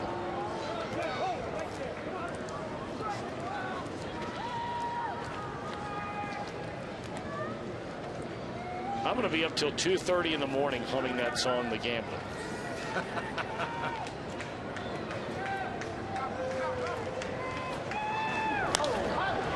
Off the end of the bat, short center field. McLeod is there, and the inning is over. Reds get a run and lead at the end of 5. 3-0.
right, it's time to answer our red, white, and blue barbecue sweepstakes. We're going to give you the question again, I beg your pardon. Brought to you by the Ohio Department of Public Safety. True or false? In a rollover crash, it is better not to have my seatbelt on. True or false? Text 37664 and you'll be entered to win a prize package featuring a barbecue grill, patio furniture, a flat screen HD TV from Fox Sports Ohio. For official rules and an alternate form of entry, go to foxsports.com/Ohio. Reds lead 3-0 at the end of 5, taking over for Daniel Ray Herrera, the hard-throwing right-hander Nick Masset. Well, you couldn't get a whole lot difference in velocity anyway. The velocitization of the hard-throwing Nick Masset after Daniel Ray Herrera goes in there dialing it down to about 65, and Masset will come in throwing about 95. What is that word? It's kind of a made-up word. It's a good word. Velocitization. It's nice. It's an offshoot of velocitize. Man, it's like adding like 3 syllables. I know that there are English teachers everywhere that just wince. No, they don't. And they think, velocity cannot be used as a verb. No, they think it's cool. They're not going to teach their kids that right during the school year, but they're going to use it like hanging around in like the little community pool with some of their pals. That's a cool word. And there are a lot of managers that buy into it too. I mean, they'll try to, if you're setting up a pitching staff and you have a soft throwing left-hander in between 2 hard throwing right-handers, they think that helps keep those batters off stride. And I think that may be one reason why Masset's in here right now. That and the fact that Dusty Baker wants to put zeros up on the board, and Masset's been just throwing lights out. Well, we talked about how good Herrera has been. I'm not sure there's any relief pitcher in Major League Baseball on any team that has thrown the ball better than Nick Masset. He strikes out Yunel Escobar to begin the inning. Tonight is 20th game, a 4-0 record, a 0.74 ERA. And that's a 91-mile-an-hour slider. Good night, Irene.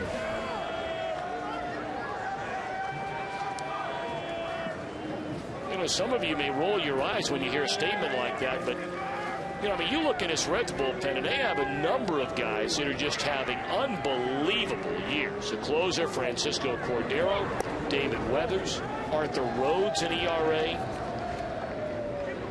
of 1.5. But Masset, now granted, he did spend 15 days on the disabled list, so not as many games as some of those other guys we mentioned. Herrera's ERA after the outing today is down under 1.5. The great thing about the bullpen is that they were so good, Tom, that when he went on the disabled list, it's like they really didn't miss him that much.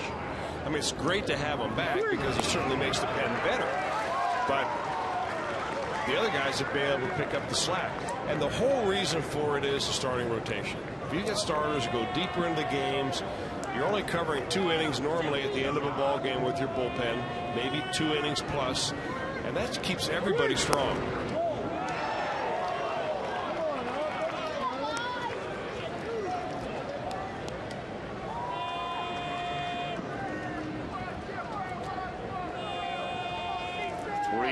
Now to Chipper Jones.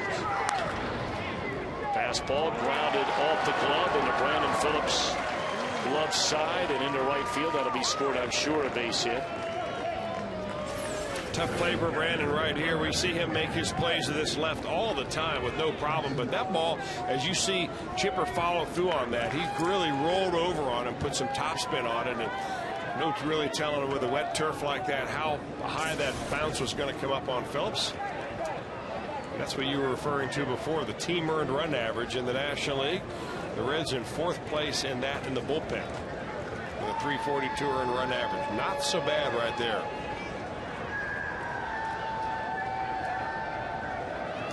Now Brian McCann looks at a fastball, a strike. We were talking about Masset.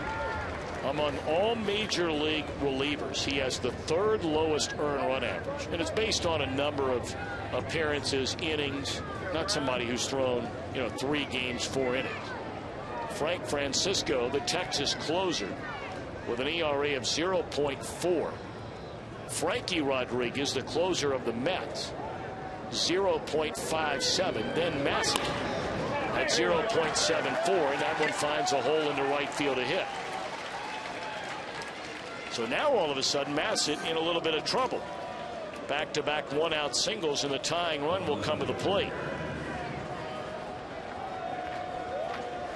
Well, you can see the Braves can be tough against right-handed pitching when they get their bats together, because the way that Bobby Cox has written out his lineup, he's got Chipper Jones, who's a switch hitter, Brian McCann, a left-handed hitter, and Garrett Anderson back-to-back, and then Casey Kochman, a left-hander. So he's not one of these managers who worries about going lefty-righty for fear of a left-hander reliever in the bullpen. He'll load them up with lefties and say, hey, okay, right-handed starter, come and get them all.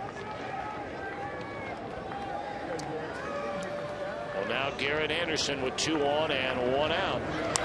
Lined into right center field, a base hit. Bruce going to pick it up. They're going to wave around Jones, and here comes a throw to the plate. The ball is dropped, and the runner is safe. So Nick Masset, who had not allowed a run in his last 17 innings, allows 3 straight hits and a run to make it a 2-run game. Yeah, 17 innings for Nick Masset goes all the way back to April the 24th. And this breaks the string right here. You couldn't play it better if you're Jay Bruce. He comes up throwing wet grass, and that ball just slips out of the hand of Brian Hannigan to enable the Braves to come in and score their first run.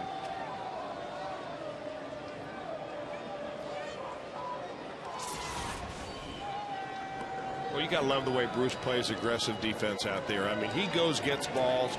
He comes up throwing. More often than not, his throws are on the money.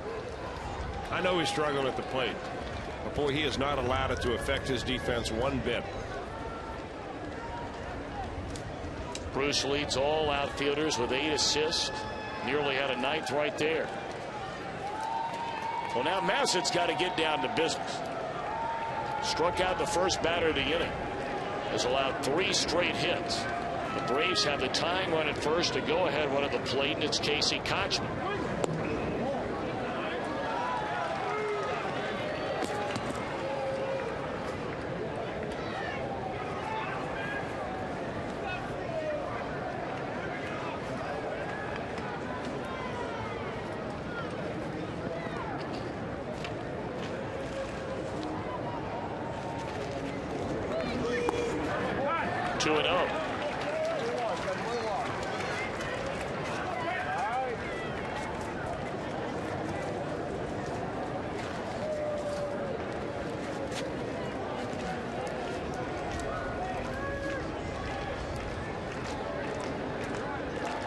The runner at second, Garrett Anderson on at first, 1 out, and it's ball 3 now to Kochman. So Masset, who has been virtually unhittable going back to the end of April, a short stint on the disabled list in May.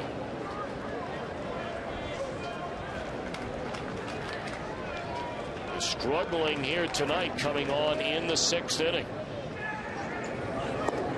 3-1. Well, struggling for Masset appears like this: a ground ball, bad hop hit over the glove of the second baseman. Another ground ball that just barely gets in between into right field between the second baseman and the first baseman. A solid hit by Garrett Anderson, yes, but he's not exactly getting the fences knocked down.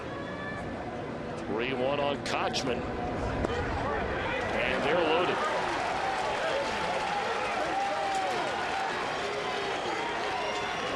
Of course, that ends a string if you include the switch hitting Chipper Jones of 4 straight left-handed batters. All have reached in this inning. And now you go back to a right-handed hitter in Jeff Francoeur, who's got some power.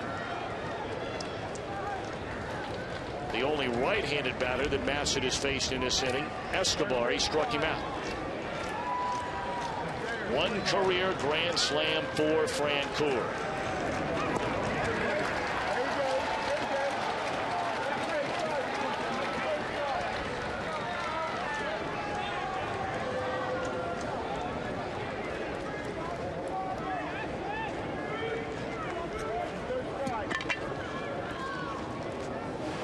To the Atlanta right fielder with the bases loaded, and there's a strike.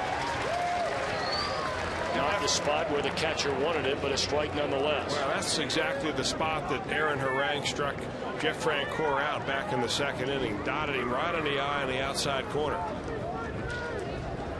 Aaron Harang with the first 2+ innings in this game and was on his way to having a banner night. At least it looked that way. The first 35 pitches he threw, the only 35 he threw, all but 7 were strikes. You just wonder if maybe the Reds will juggle the rotation, given the fact that he only threw 35 pitches, and they'll have a day off on Monday, which means, well, he'll actually be scheduled to pitch on Sunday. So he won't get an extra day this trip through.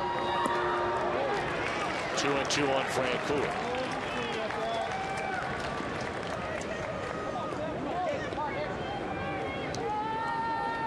Bases loaded. Reds leading 3-1. 1 out here in the Atlanta 6th inning. And Masset okays a sign with Ryan Hannigan. Big pitch right here on a 2-2 count, and he'll back off the rubber.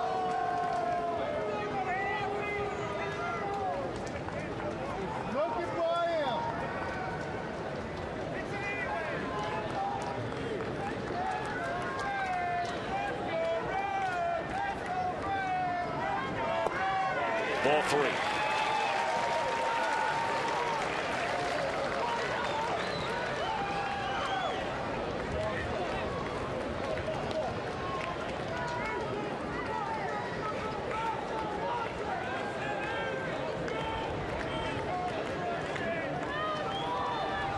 Payoff pitch coming to Francoeur with the bases loaded. And he swung at ball 4. And that is a foul ball. They hit him in the batter's box.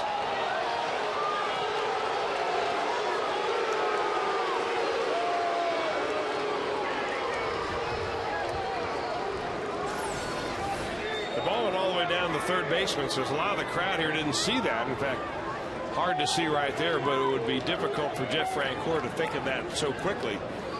And we get a better shot at it, and a foul ball. Though you're sitting up in the second deck here, you're wondering, how could that ever be a foul ball? Hit him in the left knee, it looked like, or right under the left knee. Now the 3-2 again.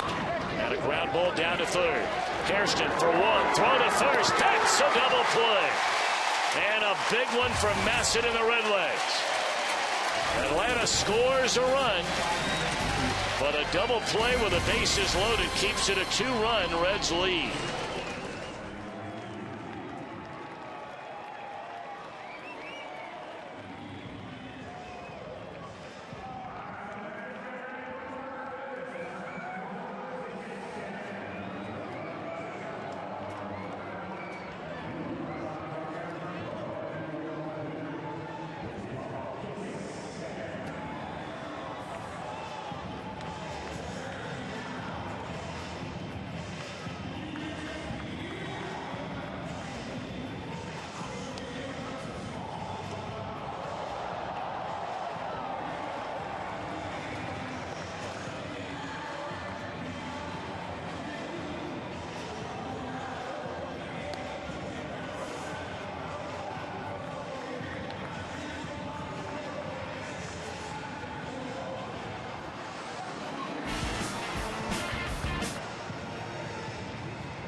To the Coors Light 6th inning, and now it's time for the Coors Light freeze can.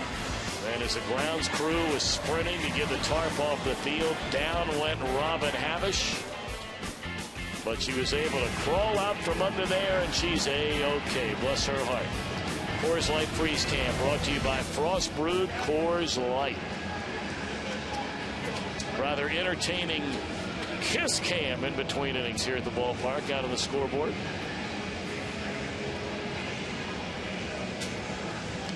I meant to ask you, do you know the other night when you guys were broadcasting up there from the CBTS pilot house that on Kiss Cam, They put you and George on. Did you know that? I did not know that until after the fact. I was, you know what? Liner into right by Hannigan, caught by Frank. I got to tell you, Tom, you know, if I had seen that and known I would not have disappointed, I mean, after George and I were in our 17th year, right. I would have laid one on him. Absolutely.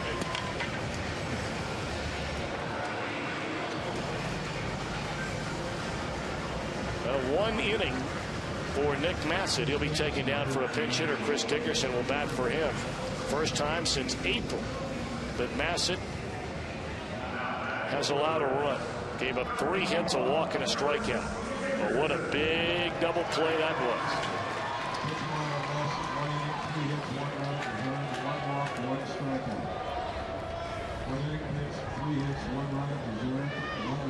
Chris Dickerson looks at a strike.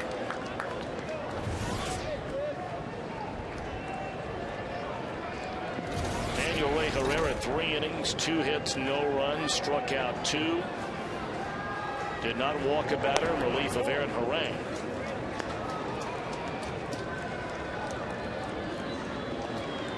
See, Chris Dickerson ranks 4th in on-base percentage among all National League rookies. Ryan Hannigan just in front of him.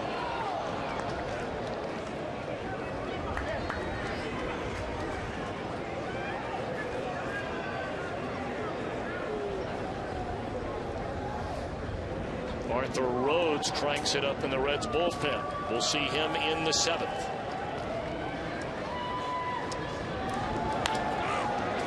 Fisted in the left center field. It will fall in, a base hit. So Dickerson a pinch hit single, and he's aboard with 1 out.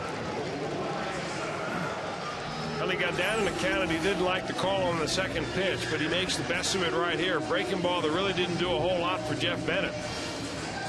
They got it in on the hands a little bit, but Dickerson just being able to find some green space, some wet green space out there in left center field.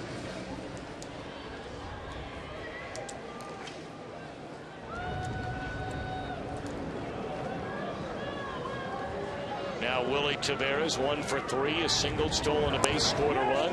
About to say, Tom, that there may not be a better time to bunt than right now.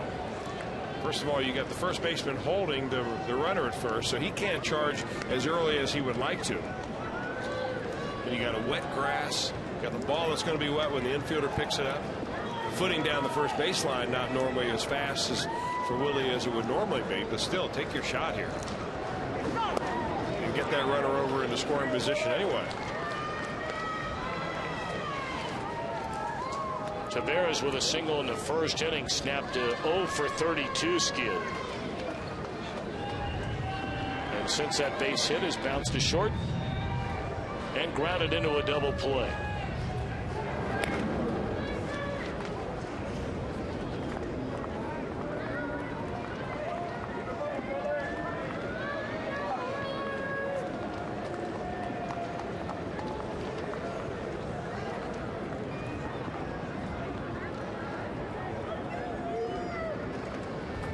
Two on Willie Taveras. And that's strike 3. There was no debate about it.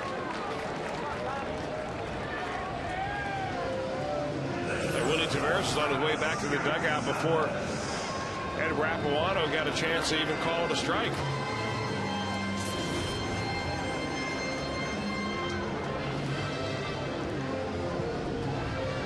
It's 2 strikeouts now for Bennett in his 4th inning in relief of Jurgens. He's allowed 3 of the 4 runs. I'm sorry, 2 of the 3 runs.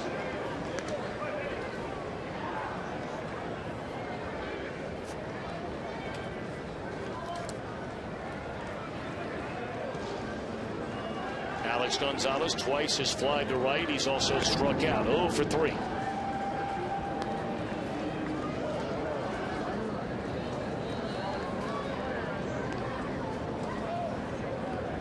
I brought up earlier, Alex, one of the only Reds that had a decent road trip offensively. Had 7 hits and 22 at bats. In the air, who wants it? Hodgman finds it in fair ground, and that will retire the side. A hit a man left. Rhodes comes on from the pen with the Reds leading 3-1.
Catch all the excitement of Reds baseball Monday through Thursdays this year with a Meyer 4 for $54 deal. That's 4 view level tickets, 4 hot dogs, 4 24-ounce sodas for $54.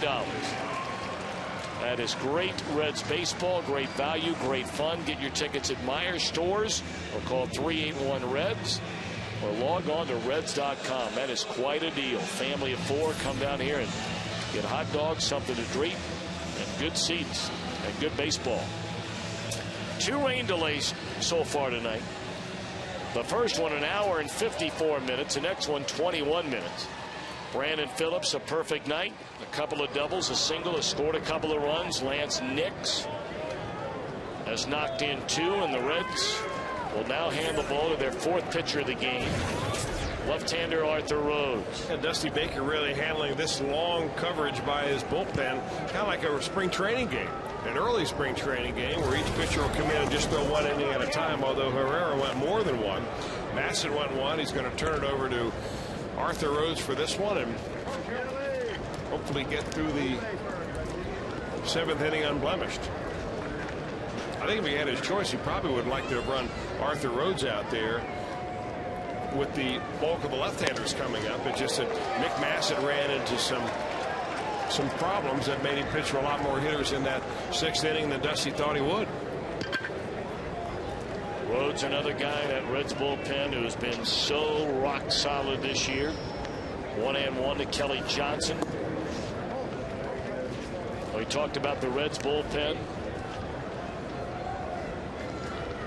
They rank 4th in the National League with a 3.42 ERA. In their last 52 games, and bear in mind now, we're talking about after the first 10 games of the season, when they had some ugly games out of that bullpen by a couple of guys that don't get a lot of chances to pitch. But over the last 52 games, that bullpen ERA is 2.73, which is certainly a better indicator. You're talking about all but 10 games your team has played this year.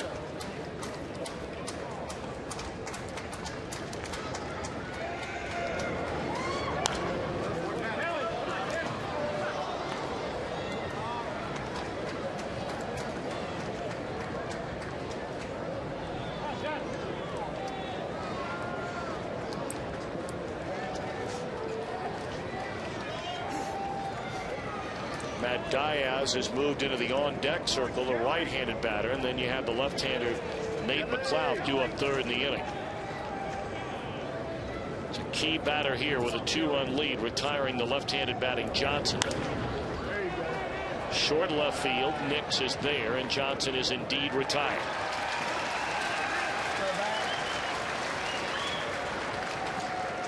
Hey, Reds fans, for great tasting food and family fun, pick up JTM Philly kits, burgers, or a delicious barbecue from your favorite grocer. JTM Food, Family Fun.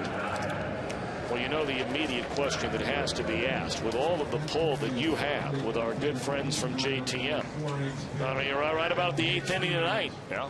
Be a good time to have a little something. It would be, especially with the delay that has taken us to 11:30 at night. You got any pull over there? I did. As in past tense. Here's Matt Diaz. What is that? My pull is actually with Tony Mosh, yes, but I haven't talked to him like Pete Peters. But Pete's not in town. In fact, he's over in Ireland somewhere right now, so I'm not sure how to get the JTM delivered. Although I did play golf yesterday with his son Scott Peters, right ahead of a foursome that you bought for some local sheriffs who were participating in the Joe Nuxall Scholarship Foundation golf tournament. Good time had by all out there. Was it ever? Fly ball in the center field, and Diaz retired. I see you trying to buy off the local law enforcement. Why not? In case you're speeding through Anderson. Oh, just go right on by, Mr. Brenneman. No problem with that. Although it's time really to tell everybody that it was a great tournament yesterday. I got an email from Kim Nuxall today that said they raised $28,000 at the tournament, which is enough for scholarships for next year. And they invited a lot of people. I mean, celebrities to play. Your dad was there, and a lot of, Jim O'Toole, lots of former Reds. The only current Red that was able to come was Arthur Rhodes, and he was very welcomed and did a great job yesterday. I think he won one of the long drives, if I'm not mistaken. I want you to say that, Ed, because I kind of stepped on you there, and I didn't mean to do that because I didn't know if you were going to bring it up. But I think it bears repeating. And again, now please don't anybody misunderstand, because, things can fall through the cracks. You don't know if everybody was invited. You don't know. Some guys on a rare off day, you've been out of town so much. Reds have been out of town for basically 3 weeks outside of a 3-game series. But Arthur Rhodes was there yesterday for the Joe Nuxall golf tournament. Yep. Now, we asked a lot of guys, and it was kind of an informal ask. And, everyday players, they're not encouraged to play golf during the summertime because this is a tough time of baseball, especially when it gets hot and humid. We did ask some other pitchers, if their families are in town. You haven't seen them for a week. I understand entirely why they wouldn't be able to go. Arthur did not have his family in town yesterday, so he was able to make it. But his presence was really appreciated, and he had a great time. Got a standing ovation from everybody who was chowing down on those Montgomery ribs during the dinner afterwards, which I'm surprised you didn't stay for. And JTM Burgers, which I did stick around for lunch. Our good friend Terrence Gibson of UC Bearcat basketball fame out there. Yeah. Swinging a foul ball out of play. Terrence, boy, bless his heart. He was Bob Huggins, the one guy that Bob Huggins used to light up in practice more than any other player every day for 4 years. He has now been with JTM for 16 years since getting his degree out of UC. Great guy. Great guy.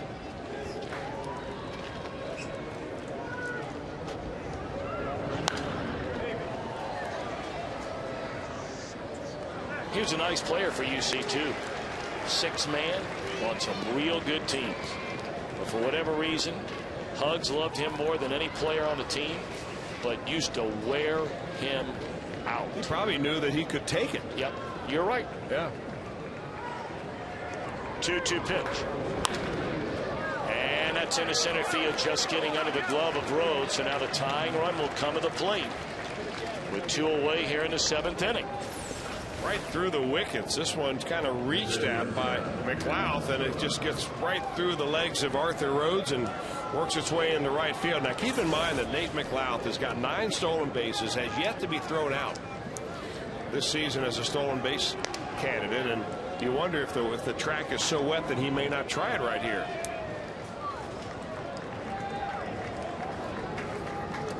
Or maybe Hernandez could just distract him with some intriguing conversation. Yunel Escobar has 6 home runs, but he does have 33 runs batted in. And there's a fastball inside and low, ball 1. Tom, one more comment about the Joe Nuxall golf tournament before we move on is that Sean Casey was there. He was here the night before for the scholarship dinner, and he drove in from Pittsburgh for the weekend and gave up a lot of time. He is still so involved with all the stuff that Joe Nuxhall has put on and now carried on by Kim and the family that it was great to see Case again. One funny guy. He's the best. In the air. Is this playable over on the first base side for Hernandez? No.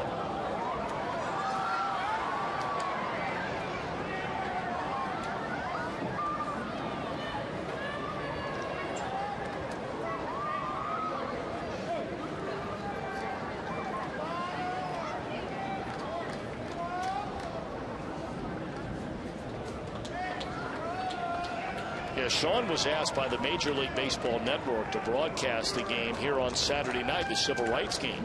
And his father-in-law has a retirement party after working almost 45 years at his place of employment back in the Pittsburgh area. So Sean can't miss that. He was very disappointed. He was looking forward to being here to broadcast the game. 1-1 on Escobar. Is too low.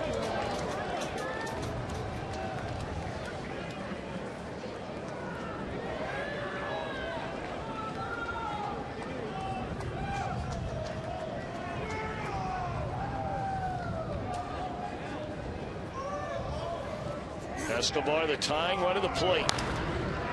And that's fouled away to the first base side, even in a 2-2.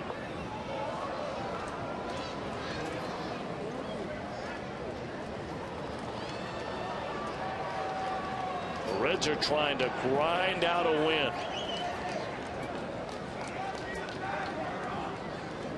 Through 2 hours and 15 minutes of rain delays tonight, a couple of them. They have a 3-1 lead with Atlanta batting in the 7th inning. McLeod at first with 2 away, and a 2-2 pitch is high.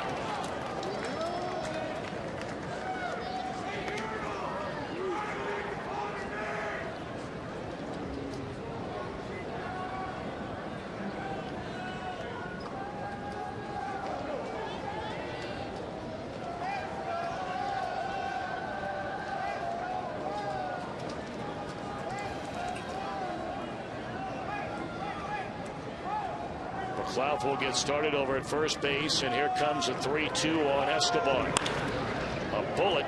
What a play by Gonzalez. A long throw, and Hernandez snatches it out of the dirt to end the inning. Beautifully done on both ends. And what a spectacular year Alex Gonzalez is having at shortstop defensively. Every night a highlight.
invite you to join the Reds Community Fund for a once-in-a-lifetime chance to play catch on the field this Father's Day, Sunday, June the 21st, after the Reds and the White Sox.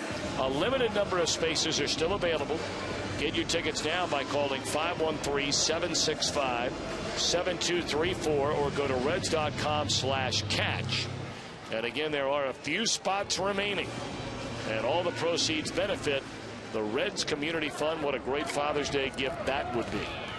And what a gift Alex Gonzalez gave to Arthur Rhodes and the Reds with that play ending the top of the 7th inning. Meanwhile, Eric O'Flaherty is taken over on the mound, replacing Jeff Bennett. First year with the Atlanta Braves, he was his previous 3 years with the Seattle Mariners, having appeared in 56 ball games back in 2007. In the hole, Escobar will plant, throw in the dirt. Nice play that time by the shortstop and the first baseman, this time for Atlanta. Well, a John Morrell hot dog play of the game you saw just a moment ago.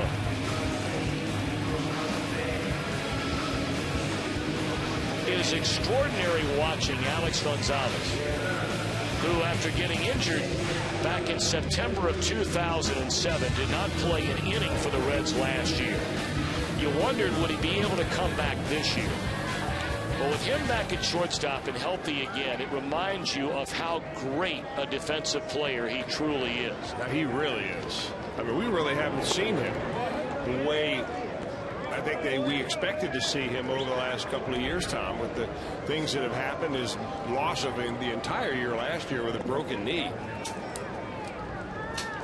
He can flat out pick it. Man, is he something. Well, we remember Terry Francona, the Boston manager, telling us the only year Gonzalez played for him in a Red Sox uniform, it was the best play at shortstop he has ever seen. So why didn't they re-sign him? They went through that revolving door there. You know, they brought in Edgar Renteria. Well, they wanted more. And they went to Julio Lugo, I think, immediately after that. Did they not? I thought they went Renteria first, then Lugo. Maybe they'd gotten rid of Renteria, brought in Gonzalez, and went Lugo. And I think they wanted a little more offense, but boy, they missed his defense when he was gone.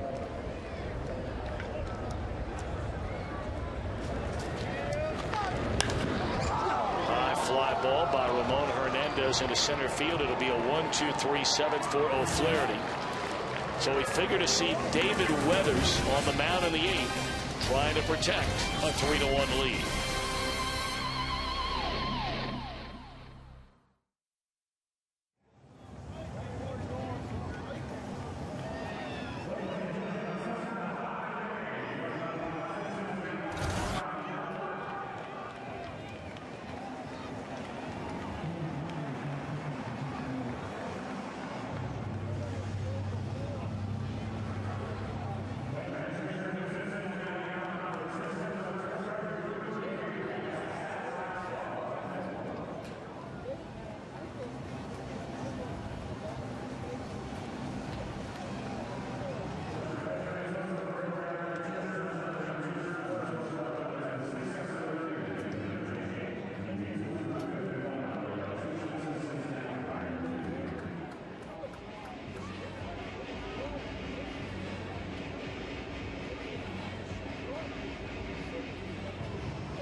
Reds Baseball is brought to you by your local Ford dealer and the Ford F-150 2009 Motor Trend Truck of the Year. By Aflac, we've got you under our wing. And by your Cincinnati Northern Kentucky Honda dealers. Visit mycincinnatihondadealer.com for current offers. All righty, into 7. 3 runs, 7 hits, 8 men left for the Reds. 1 run, 9 hits, 7 left for Atlanta, taking over in the 8th. to face lefty, lefty, lefty is right-hander David Weathers. Well, the Reds are out of left-handers, having used Arthur Rhodes in the 7th inning, and Daniel Ray Herrera immediately upon the rain delay being opened up for business. That was back in the 3rd inning. So the lefties are gone, and it'll be Weathers here in his normal 8th inning slot. Unfortunately, he'll be facing all southpaws.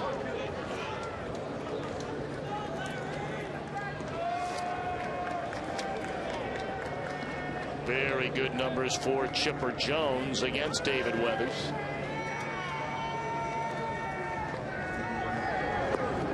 Two and 0.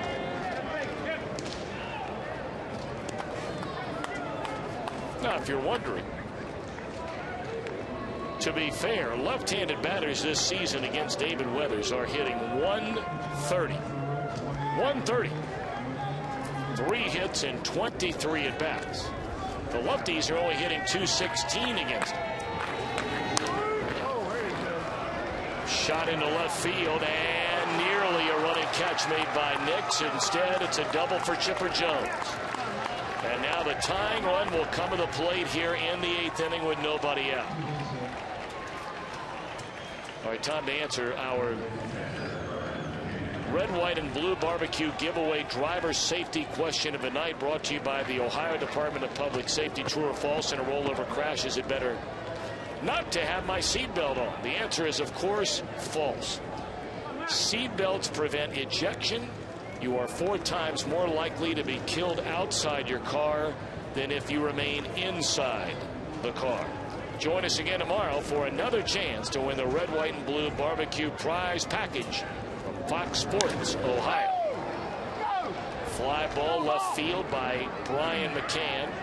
1 out here in the 8th inning. That's a huge out right there.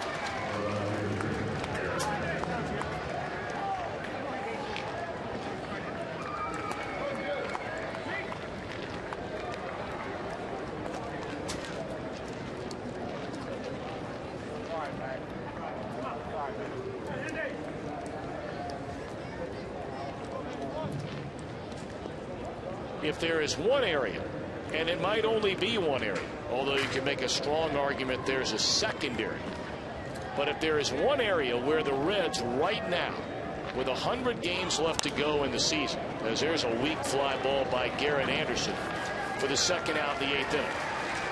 If you consider to be the top 4 teams in the National League Central in any given order, but going into play tonight, they would be Milwaukee, St. Louis, Chicago, and the Reds. The Reds' biggest advantage they would have over those other 3 teams right now would be the bullpen. Of those 4 clubs, they have the best bullpen of the bunch. I would agree. The second area where you might be able to make an argument would be in the starting rotation if they can get Edinson Volquez back and pitching like he did a year ago. Right now, you'd have to say the Cubs would be the strongest team in that area among the 4. 0-1 to Cotchman. Rolled over foul. Well, you can watch David Weathers pitch and realize why he has been so successful against left-handers this year. You know, the last few years, there's the earned run average in the National League overall. Starters and relievers combined, and the Reds are still in 4th. They were in 4th place in the relievers end, and they're right there overall as well.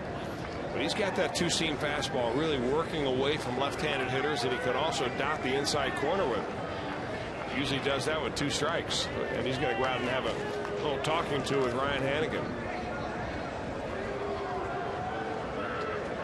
You know, to be fair, it should be noted the Milwaukee bullpen fractionally is better so far this season in their bullpen than the Reds. But if you really look at the guys that are going to pitch for you in games that matter and the games that are close, you'd probably take out the 2 guys that have by far the highest ERAs, and it's where the Reds would come back out on top. Slow roller. Hairston cannot come up with it cleanly. And that'll be an infield hit for Casey Kotchman. And that puts runners on the corners with 2 away in the inning. Well, the rule of thumb is the third baseman should always cut the shortstop off, but I don't think that he even gets this guy anyway unless he's able to come up and throw right to first base. Perfect strike. Certainly if Alex Gonzalez fields the ball, they don't get the runner at first. So it was a do-or-die play for Hairston, and David Weathers is going to have to deal with Jeff Francoeur. Gregor Blanco will come on to run for Kochman over at first base. So now you have a guy more than capable of giving Atlanta a 1-run lead with 1 crack of the bat. Weathers obviously trying to keep that from happening. Runners on the corners, 2 away. We're in the 8th inning. And there's strike 1.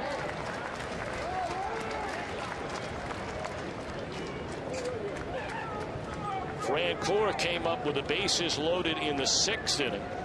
Same score as we have now. And ended that inning on a 3-2 pitch against Nick Masset by bouncing into a double play.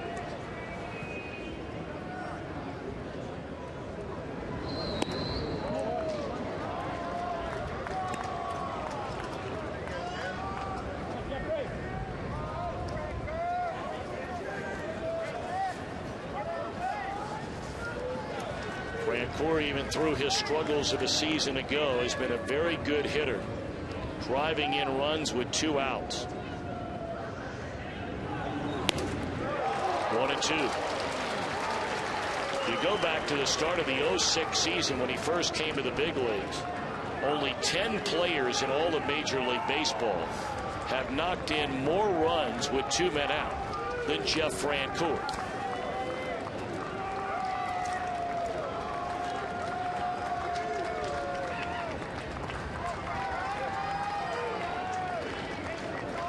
One-two pitch.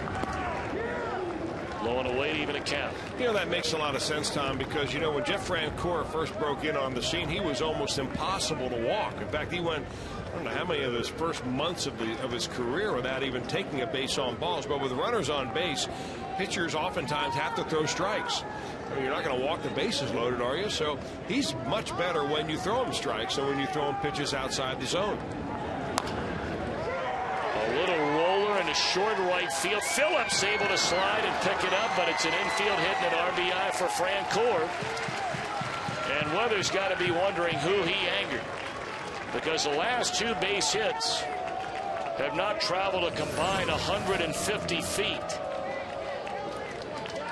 Well, he's made some pretty good pitches and not a whole lot to show for it. The dribbler that turned into a base hit by Casey Kochman just behind the mound, and that one, which wouldn't have even gotten to the right fielder even if it had not been cut off by Brandon Phillips.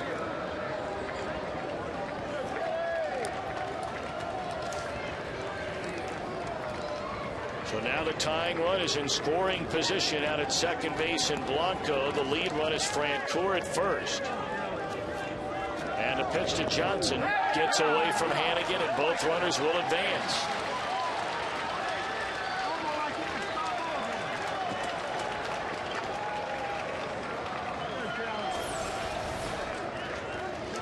Well, Hannigan set up outside, and that's a cutter or a slider anyway that starts inside and goes way inside. They're going to drop a pass ball on him. Only the second pass ball of the year for the Reds. They're among the league leaders in that category. That's a first on Hannigan, if I'm not mistaken. Well, now the tying run at third. The lead run is at second base, and that's a strike to Kelly Johnson. 1 ball and 1 strike.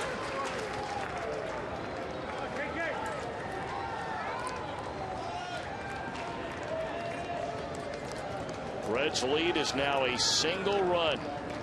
3-2 here in the 8th inning. And Weathers ahead of Johnson at 1 ball and 2 strikes.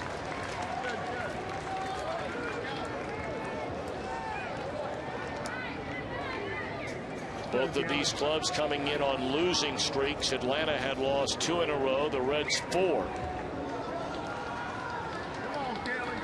And it's a 1-run game with 2 on and 2 out here in the top of the 8th inning. And now Weathers wants a visit from Ryan Hannigan. One of the pitches that David Weathers loves to throw in a situation like this, not necessarily with runners at second and third, but to left-handers, is he sets up that inside fastball with a couple of sliders. And he's got a pitch that he throws right at the belt buckle of the hitter, and it comes back and touches the corner. There it is. And he thought he had it. That's a front door fastball, and the way he gets that ball in there, he just drives his left shoulder right to the spot. He says his aim is either the hip of the left-handed hitter or the belt buckle. That ball just barely missed coming back over and being strike 3. Off the plate, a roller foul to keep it at 2-2 on Johnson.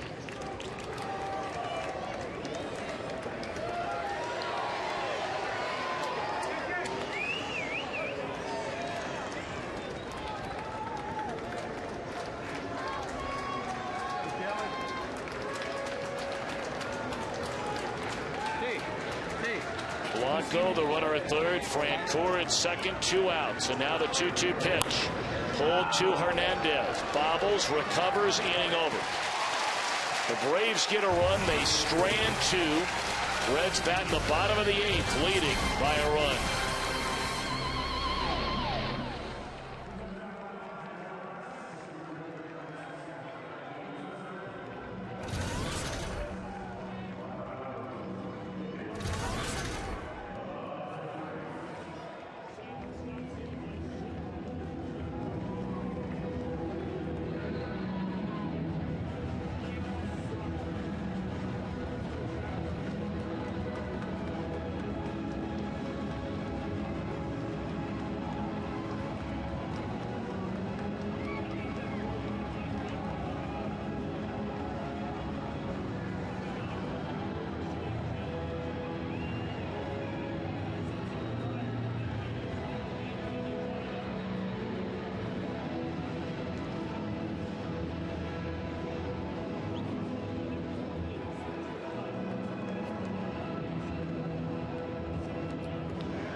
Baseball's biggest stars go head-to-head for one spectacular night in our summer's biggest event. Fox brings you every thrilling moment of the 2009 Major League Baseball All-Star Game. Coverage begins Tuesday, July the 14th from Busch Stadium in St. Louis. That'll be at 8 Eastern, 7 Central only on Fox. Atlanta going to bring in their closer, trailing by a run here in the bottom of the 8th inning, left-hander Mike Gonzalez. Martin Prado stays in the game to play first. And naturally, Francisco Cordero begins to crank it up in the Reds bullpen, leading by a run. 2-0 on Bruce. Gonzalez, after really missing the better part of 2 years, has come back and thrown the ball so well this year. Base hit into right field. Been a pretty good night tonight for Jay Bruce. I mean, he's 1 for 2 in the game, but his out was a ball he drove to the wall in right center field that McLeod had to leap up against the wall to catch it, taking away a double. He's walked twice and now a single off a real tough left-hander. Well, the fact that he walked a couple of times is very encouraging, because in the depths of his slump, he was up there hacking at just about anything early in the count and becoming a very early count out. So little by little, he's beginning to climb out of, I think, his slump, which is a good thing. Combine that with the reemergence of Joey Votto on this roster, hopefully in the near future, and maybe the Reds will be back to making some offensive business. And Edwin Encarnacion. I mean, I know there are a lot of people that get very uptight or get upset, whatever the case may be, about Edwin Encarnacion. The bottom line is he hit 26 home runs for the Reds last year and knocked in almost 70 runs.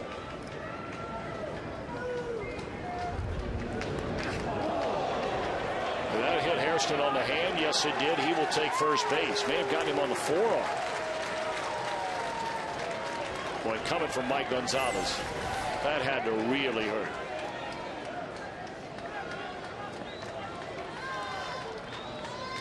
They got him on the right forearm. Wow.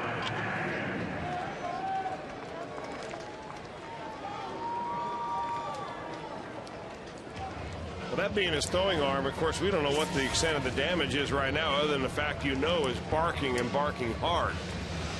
I would imagine that Adam Rosales will run down and grab a glove and begin to warm up underneath the stadium and get his arm loose, and you bet they need to get him over there at third base. Well, Hairston, for the time being, will stay in the game. We'll see if that's the case when the Reds take the field defensively in the 9th inning. Well, now Hannigan unquestionably up there to bunt the runners along. You have Johnny Gomes standing in the on-deck circle. And Hannigan, you can't roll it out there any better than that. And the throw, safe. The throw by Chipper Jones pulls the covering Kelly Johnson off the bag. And they are loaded with nobody out. Second time on the night that Chipper's pulled the first baseman away from the bag. They're going to give him a sacrifice to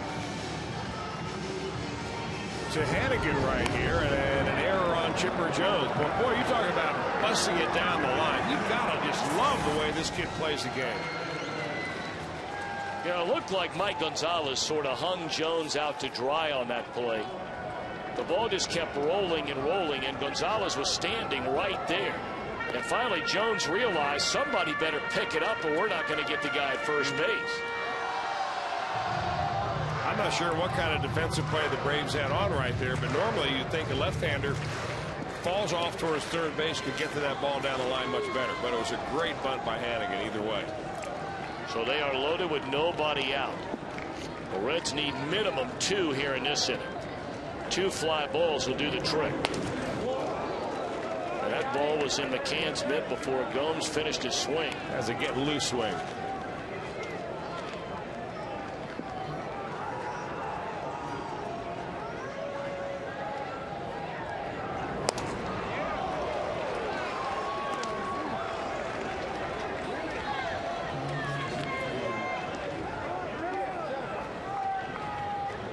Better tune that thing up a little bit, because Gonzalez is bringing the gas. He may not have had 0-2. Yeah, why wouldn't you? I mean, you throw the first 2 right by him. Maybe he doesn't have that setting.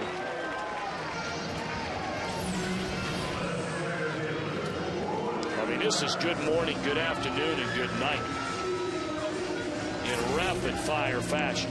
You know, the way it looked in this inning with Gomes coming into the on-deck circle after that perfect bunt, Jesse Baker's got to be thinking, hey, it couldn't set up any better. I've got my best right-handed pinch hitter against a left-handed reliever. But he's no ordinary left-handed reliever. Now Willie Taveras, base is loaded. And a defensive swing there is fouled back for strike 1. Dusty Baker pacing around in that dugout. Rarely is he standing. Most of the time he's sitting down there. But right now he's pacing around, hoping his team can find a way at the minimum to stretch this lead to 2. And it's 0-2 on Taveras. Well, now you get a little bit of a snapshot why in this season Mike Gonzalez came into this ball game 28 innings pitched and 36 punch-outs.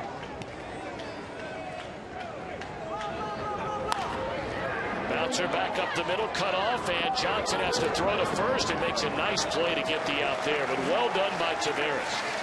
On an 0-2 pitch, puts the ball in play on the ground and brings in the run, Jay Bruce, from third to make it a 4-2 game. It's a big run right there to give your reliever one more extra run so he can go right after the hitters, and a solo shot won't hurt you. Good play by Kelly Johnson.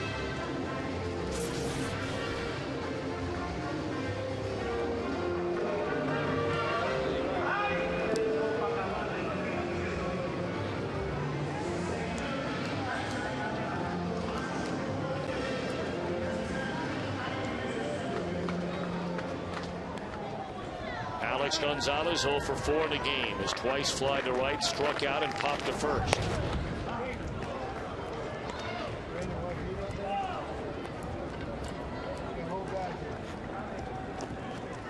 Well, that radar gun continues to show 94, 94, 93. I don't know if it's because you rarely see a left-hander throw this hard, but it looks like from where we're sitting, this guy's throwing 103.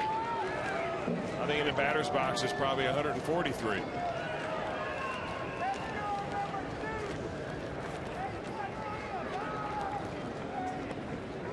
Oh, and 2 on Gonzalez. In the air, left center field, hit pretty well, and that ball is off the wall. 2 runs are going to score. A 94-mile-per-hour fastball on an 0-2 pitch is a 2-run double for Alex Gonzalez. And perhaps for a moment you can exhale a 4-run lead for the Reds. A waste pitch by Gonzalez, just trying to throw it up and away. And how about that? Tomahawking that ball off the wall in left center field is Alex Gonzalez going up to get it. That ball nearly leaves the yard.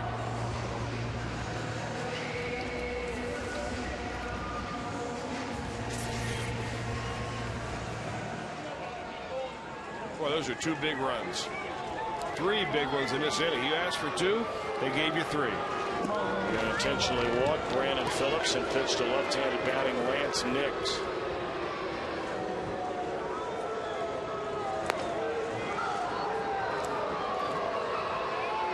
So the Reds now with a 6-run night. Well, the way things have gone lately, you'd have to add up, what, 2 games, if not 3 games, to get to that number.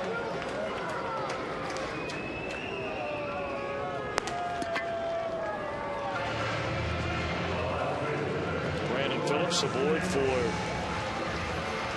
the 4th time in 5 plate appearances. A couple of doubles, a single, has scored twice. Lance Nix, meanwhile, 2 for 4 with 2 RBIs. And by the way, congratulations for Alex Gonzalez. Well, that double a moment ago, that now gives him 500 career runs batted in. In there, a strike to Lance Nix.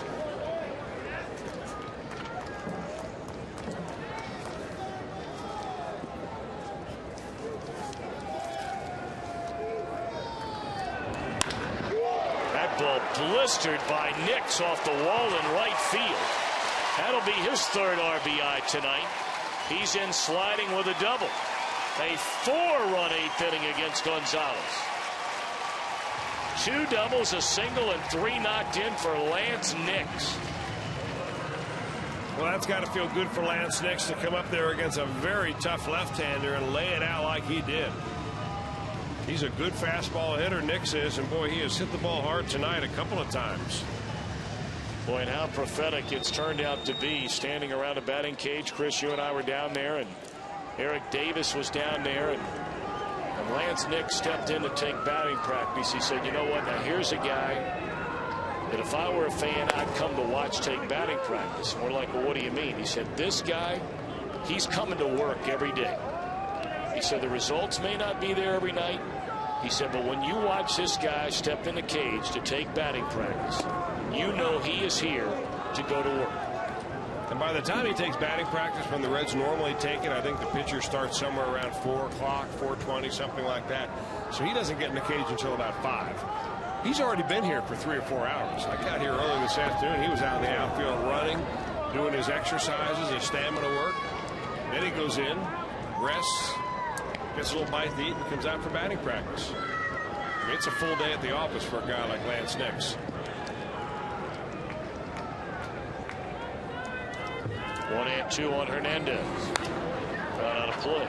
Ramon, the 9th batter to come to the plate in what has been a 4-run bottom of the 8th inning. All of this on the heels of Atlanta scoring a run and leaving runners at second and third, trailing by a run before the Reds got the final out.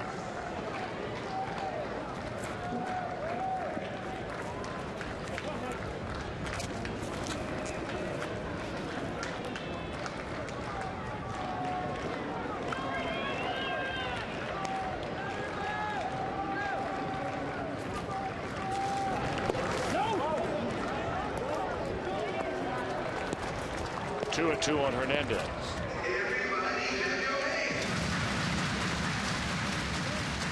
This game started 5 hours ago. 2 hours and 15 minutes. Of those 5 hours, we were sitting in a rain delay. A couple of them. But certainly well worth the wait so far. You're going to play around that long. You might as well walk home with a W. Well, you look a little tired. I'm just not getting my second win. Nice. 2-2 pitch. Fisted into center field. McLeod will get it, and the inning is over. But what an 8th inning it is. 4 runs for the Battling Redlegs. And they'll try and get the final 3 outs and end this 4-game losing streak.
Christian's too young to remember Gilligan.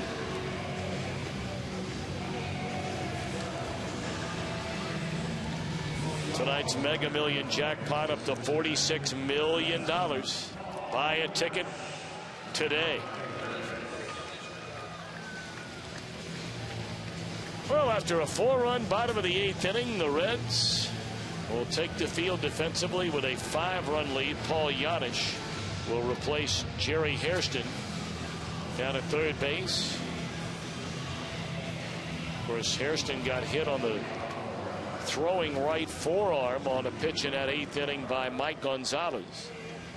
Chris, you thought he might have to leave the game, and yes, he does. Well, you know, I don't think you want to take a chance right there. He gets the ground, but even if there's no damage to his arm, you know it's barking. I mean, it's got to be hurting big time. You take a few minutes off, you come back out there, you get a ground ball, and the next thing you know, you can't feel your hands, you throw the ball in the stand. So, chance to get Paul Yanish into the ball game, and Francisco Cordero with a very comfortable 5-run lead to try to nail this one down for the Reds. You got to go a long time back to find the last time the Reds had scored more than 6 runs in a ball game. They had an outbreak tonight, 10 hits and 7 runs, although some of them in the last inning, I guess all of them were unearned against Gonzalez. But at this point, who cares? Martin Prado will lead things off against the Reds closer, Francisco Cordero. Last time the Reds scored more than 6 runs, June the 3rd.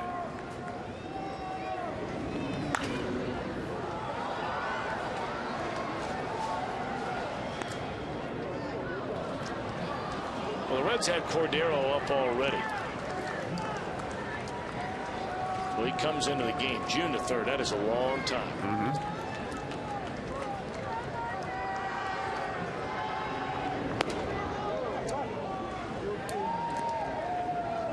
The Reds will not gain any ground if they can nail this one down on either one of the teams in front of them. Both winners tonight.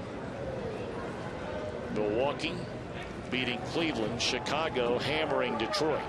So the Reds would remain 3 games back. They would pick up a half game on idle Chicago. The Cubs and White Sox rained out at Wrigley Field. Well, Cordero's not been in a ball game since that last game, or the second last game in Washington. It's on the 10th of June.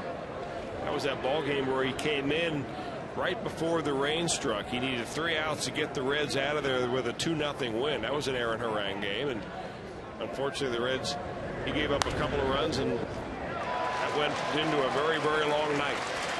On the ground of Hernandez, 1 gone in the 9th inning.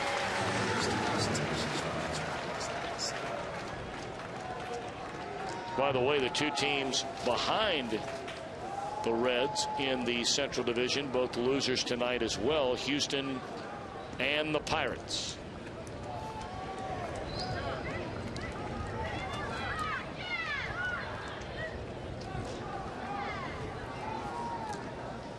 McLeod 1 for 4, singled in the 7th inning.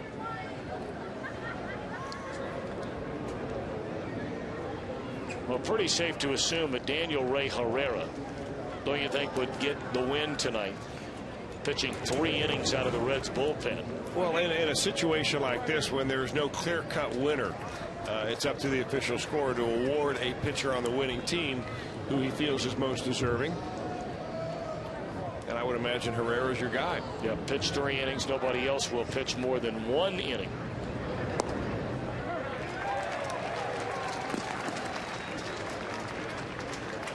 And really, of the other guys that pitched 1 inning, Masset, Rhodes, and Weathers, 2 of the 3 allowed 1 run.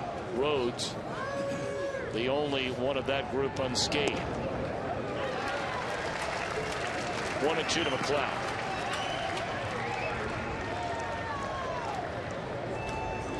Atlanta starter would get hung with a loss. Jair Jurgens, who fell behind 1-0 in the first inning before the rain came, and having to spin out of the way of that 93-mile-per-hour fastball is McLeod.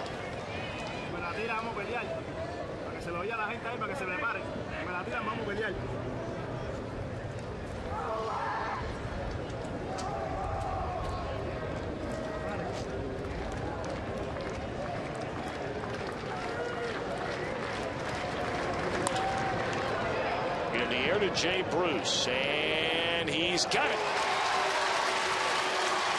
Ball carried better than it looked like it might, leaving the bat of McLeod. And Bruce running through the small pond out there, able to corral it.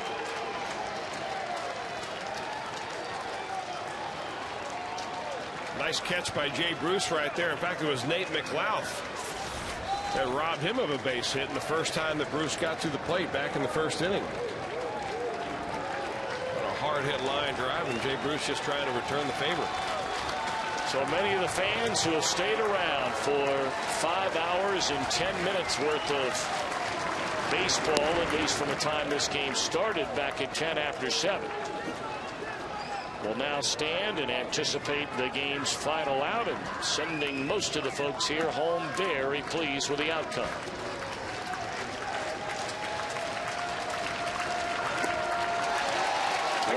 Tom Brennan. You know, a lot of these giveaways that they have in the ballpark, the promotion nights, they give away, for instance, the Father's Day tie to the first 10,000. They ought to have a giveaway for the last 10,000 right. at a game like this. Those that want to stay around are the ones that ought to, at some point, be rewarded. You know, that's a great idea. And I'm sure that not many people have thought about that, but you know what? That is one of the best ideas I've ever heard. For people walking out of the game that have stayed around here tonight, many of whom maybe can only afford to, come to a handful of games or perhaps less than that per year. You're right. Great idea. On the ground down to third. Janish has it. Throw in time, and the 4-game losing streak is a memory. The Reds win it by a final count of 7-2 here tonight. Boy, did the Reds need that one. Yeah, they did need it. They needed a little bit of an outburst. They got that in 4 runs in the 8th inning. But overall, they got, again, tremendous pitching, and it was spread out throughout almost the entire pitching staff tonight. Aaron Harang, of course, only went a couple of innings in this ballgame as a starter before he was rained out. Daniel Ray Herrera, 3 shutout innings. The bullpen overall only gave up 2. And you hold the other team to 2 runs, you're going to win a lot of ball games, and they go home with a victory tonight. So Herrera the winner, Jurgens the loser. The Reds are 7-2 victors. We're back to Great American Ballpark after this.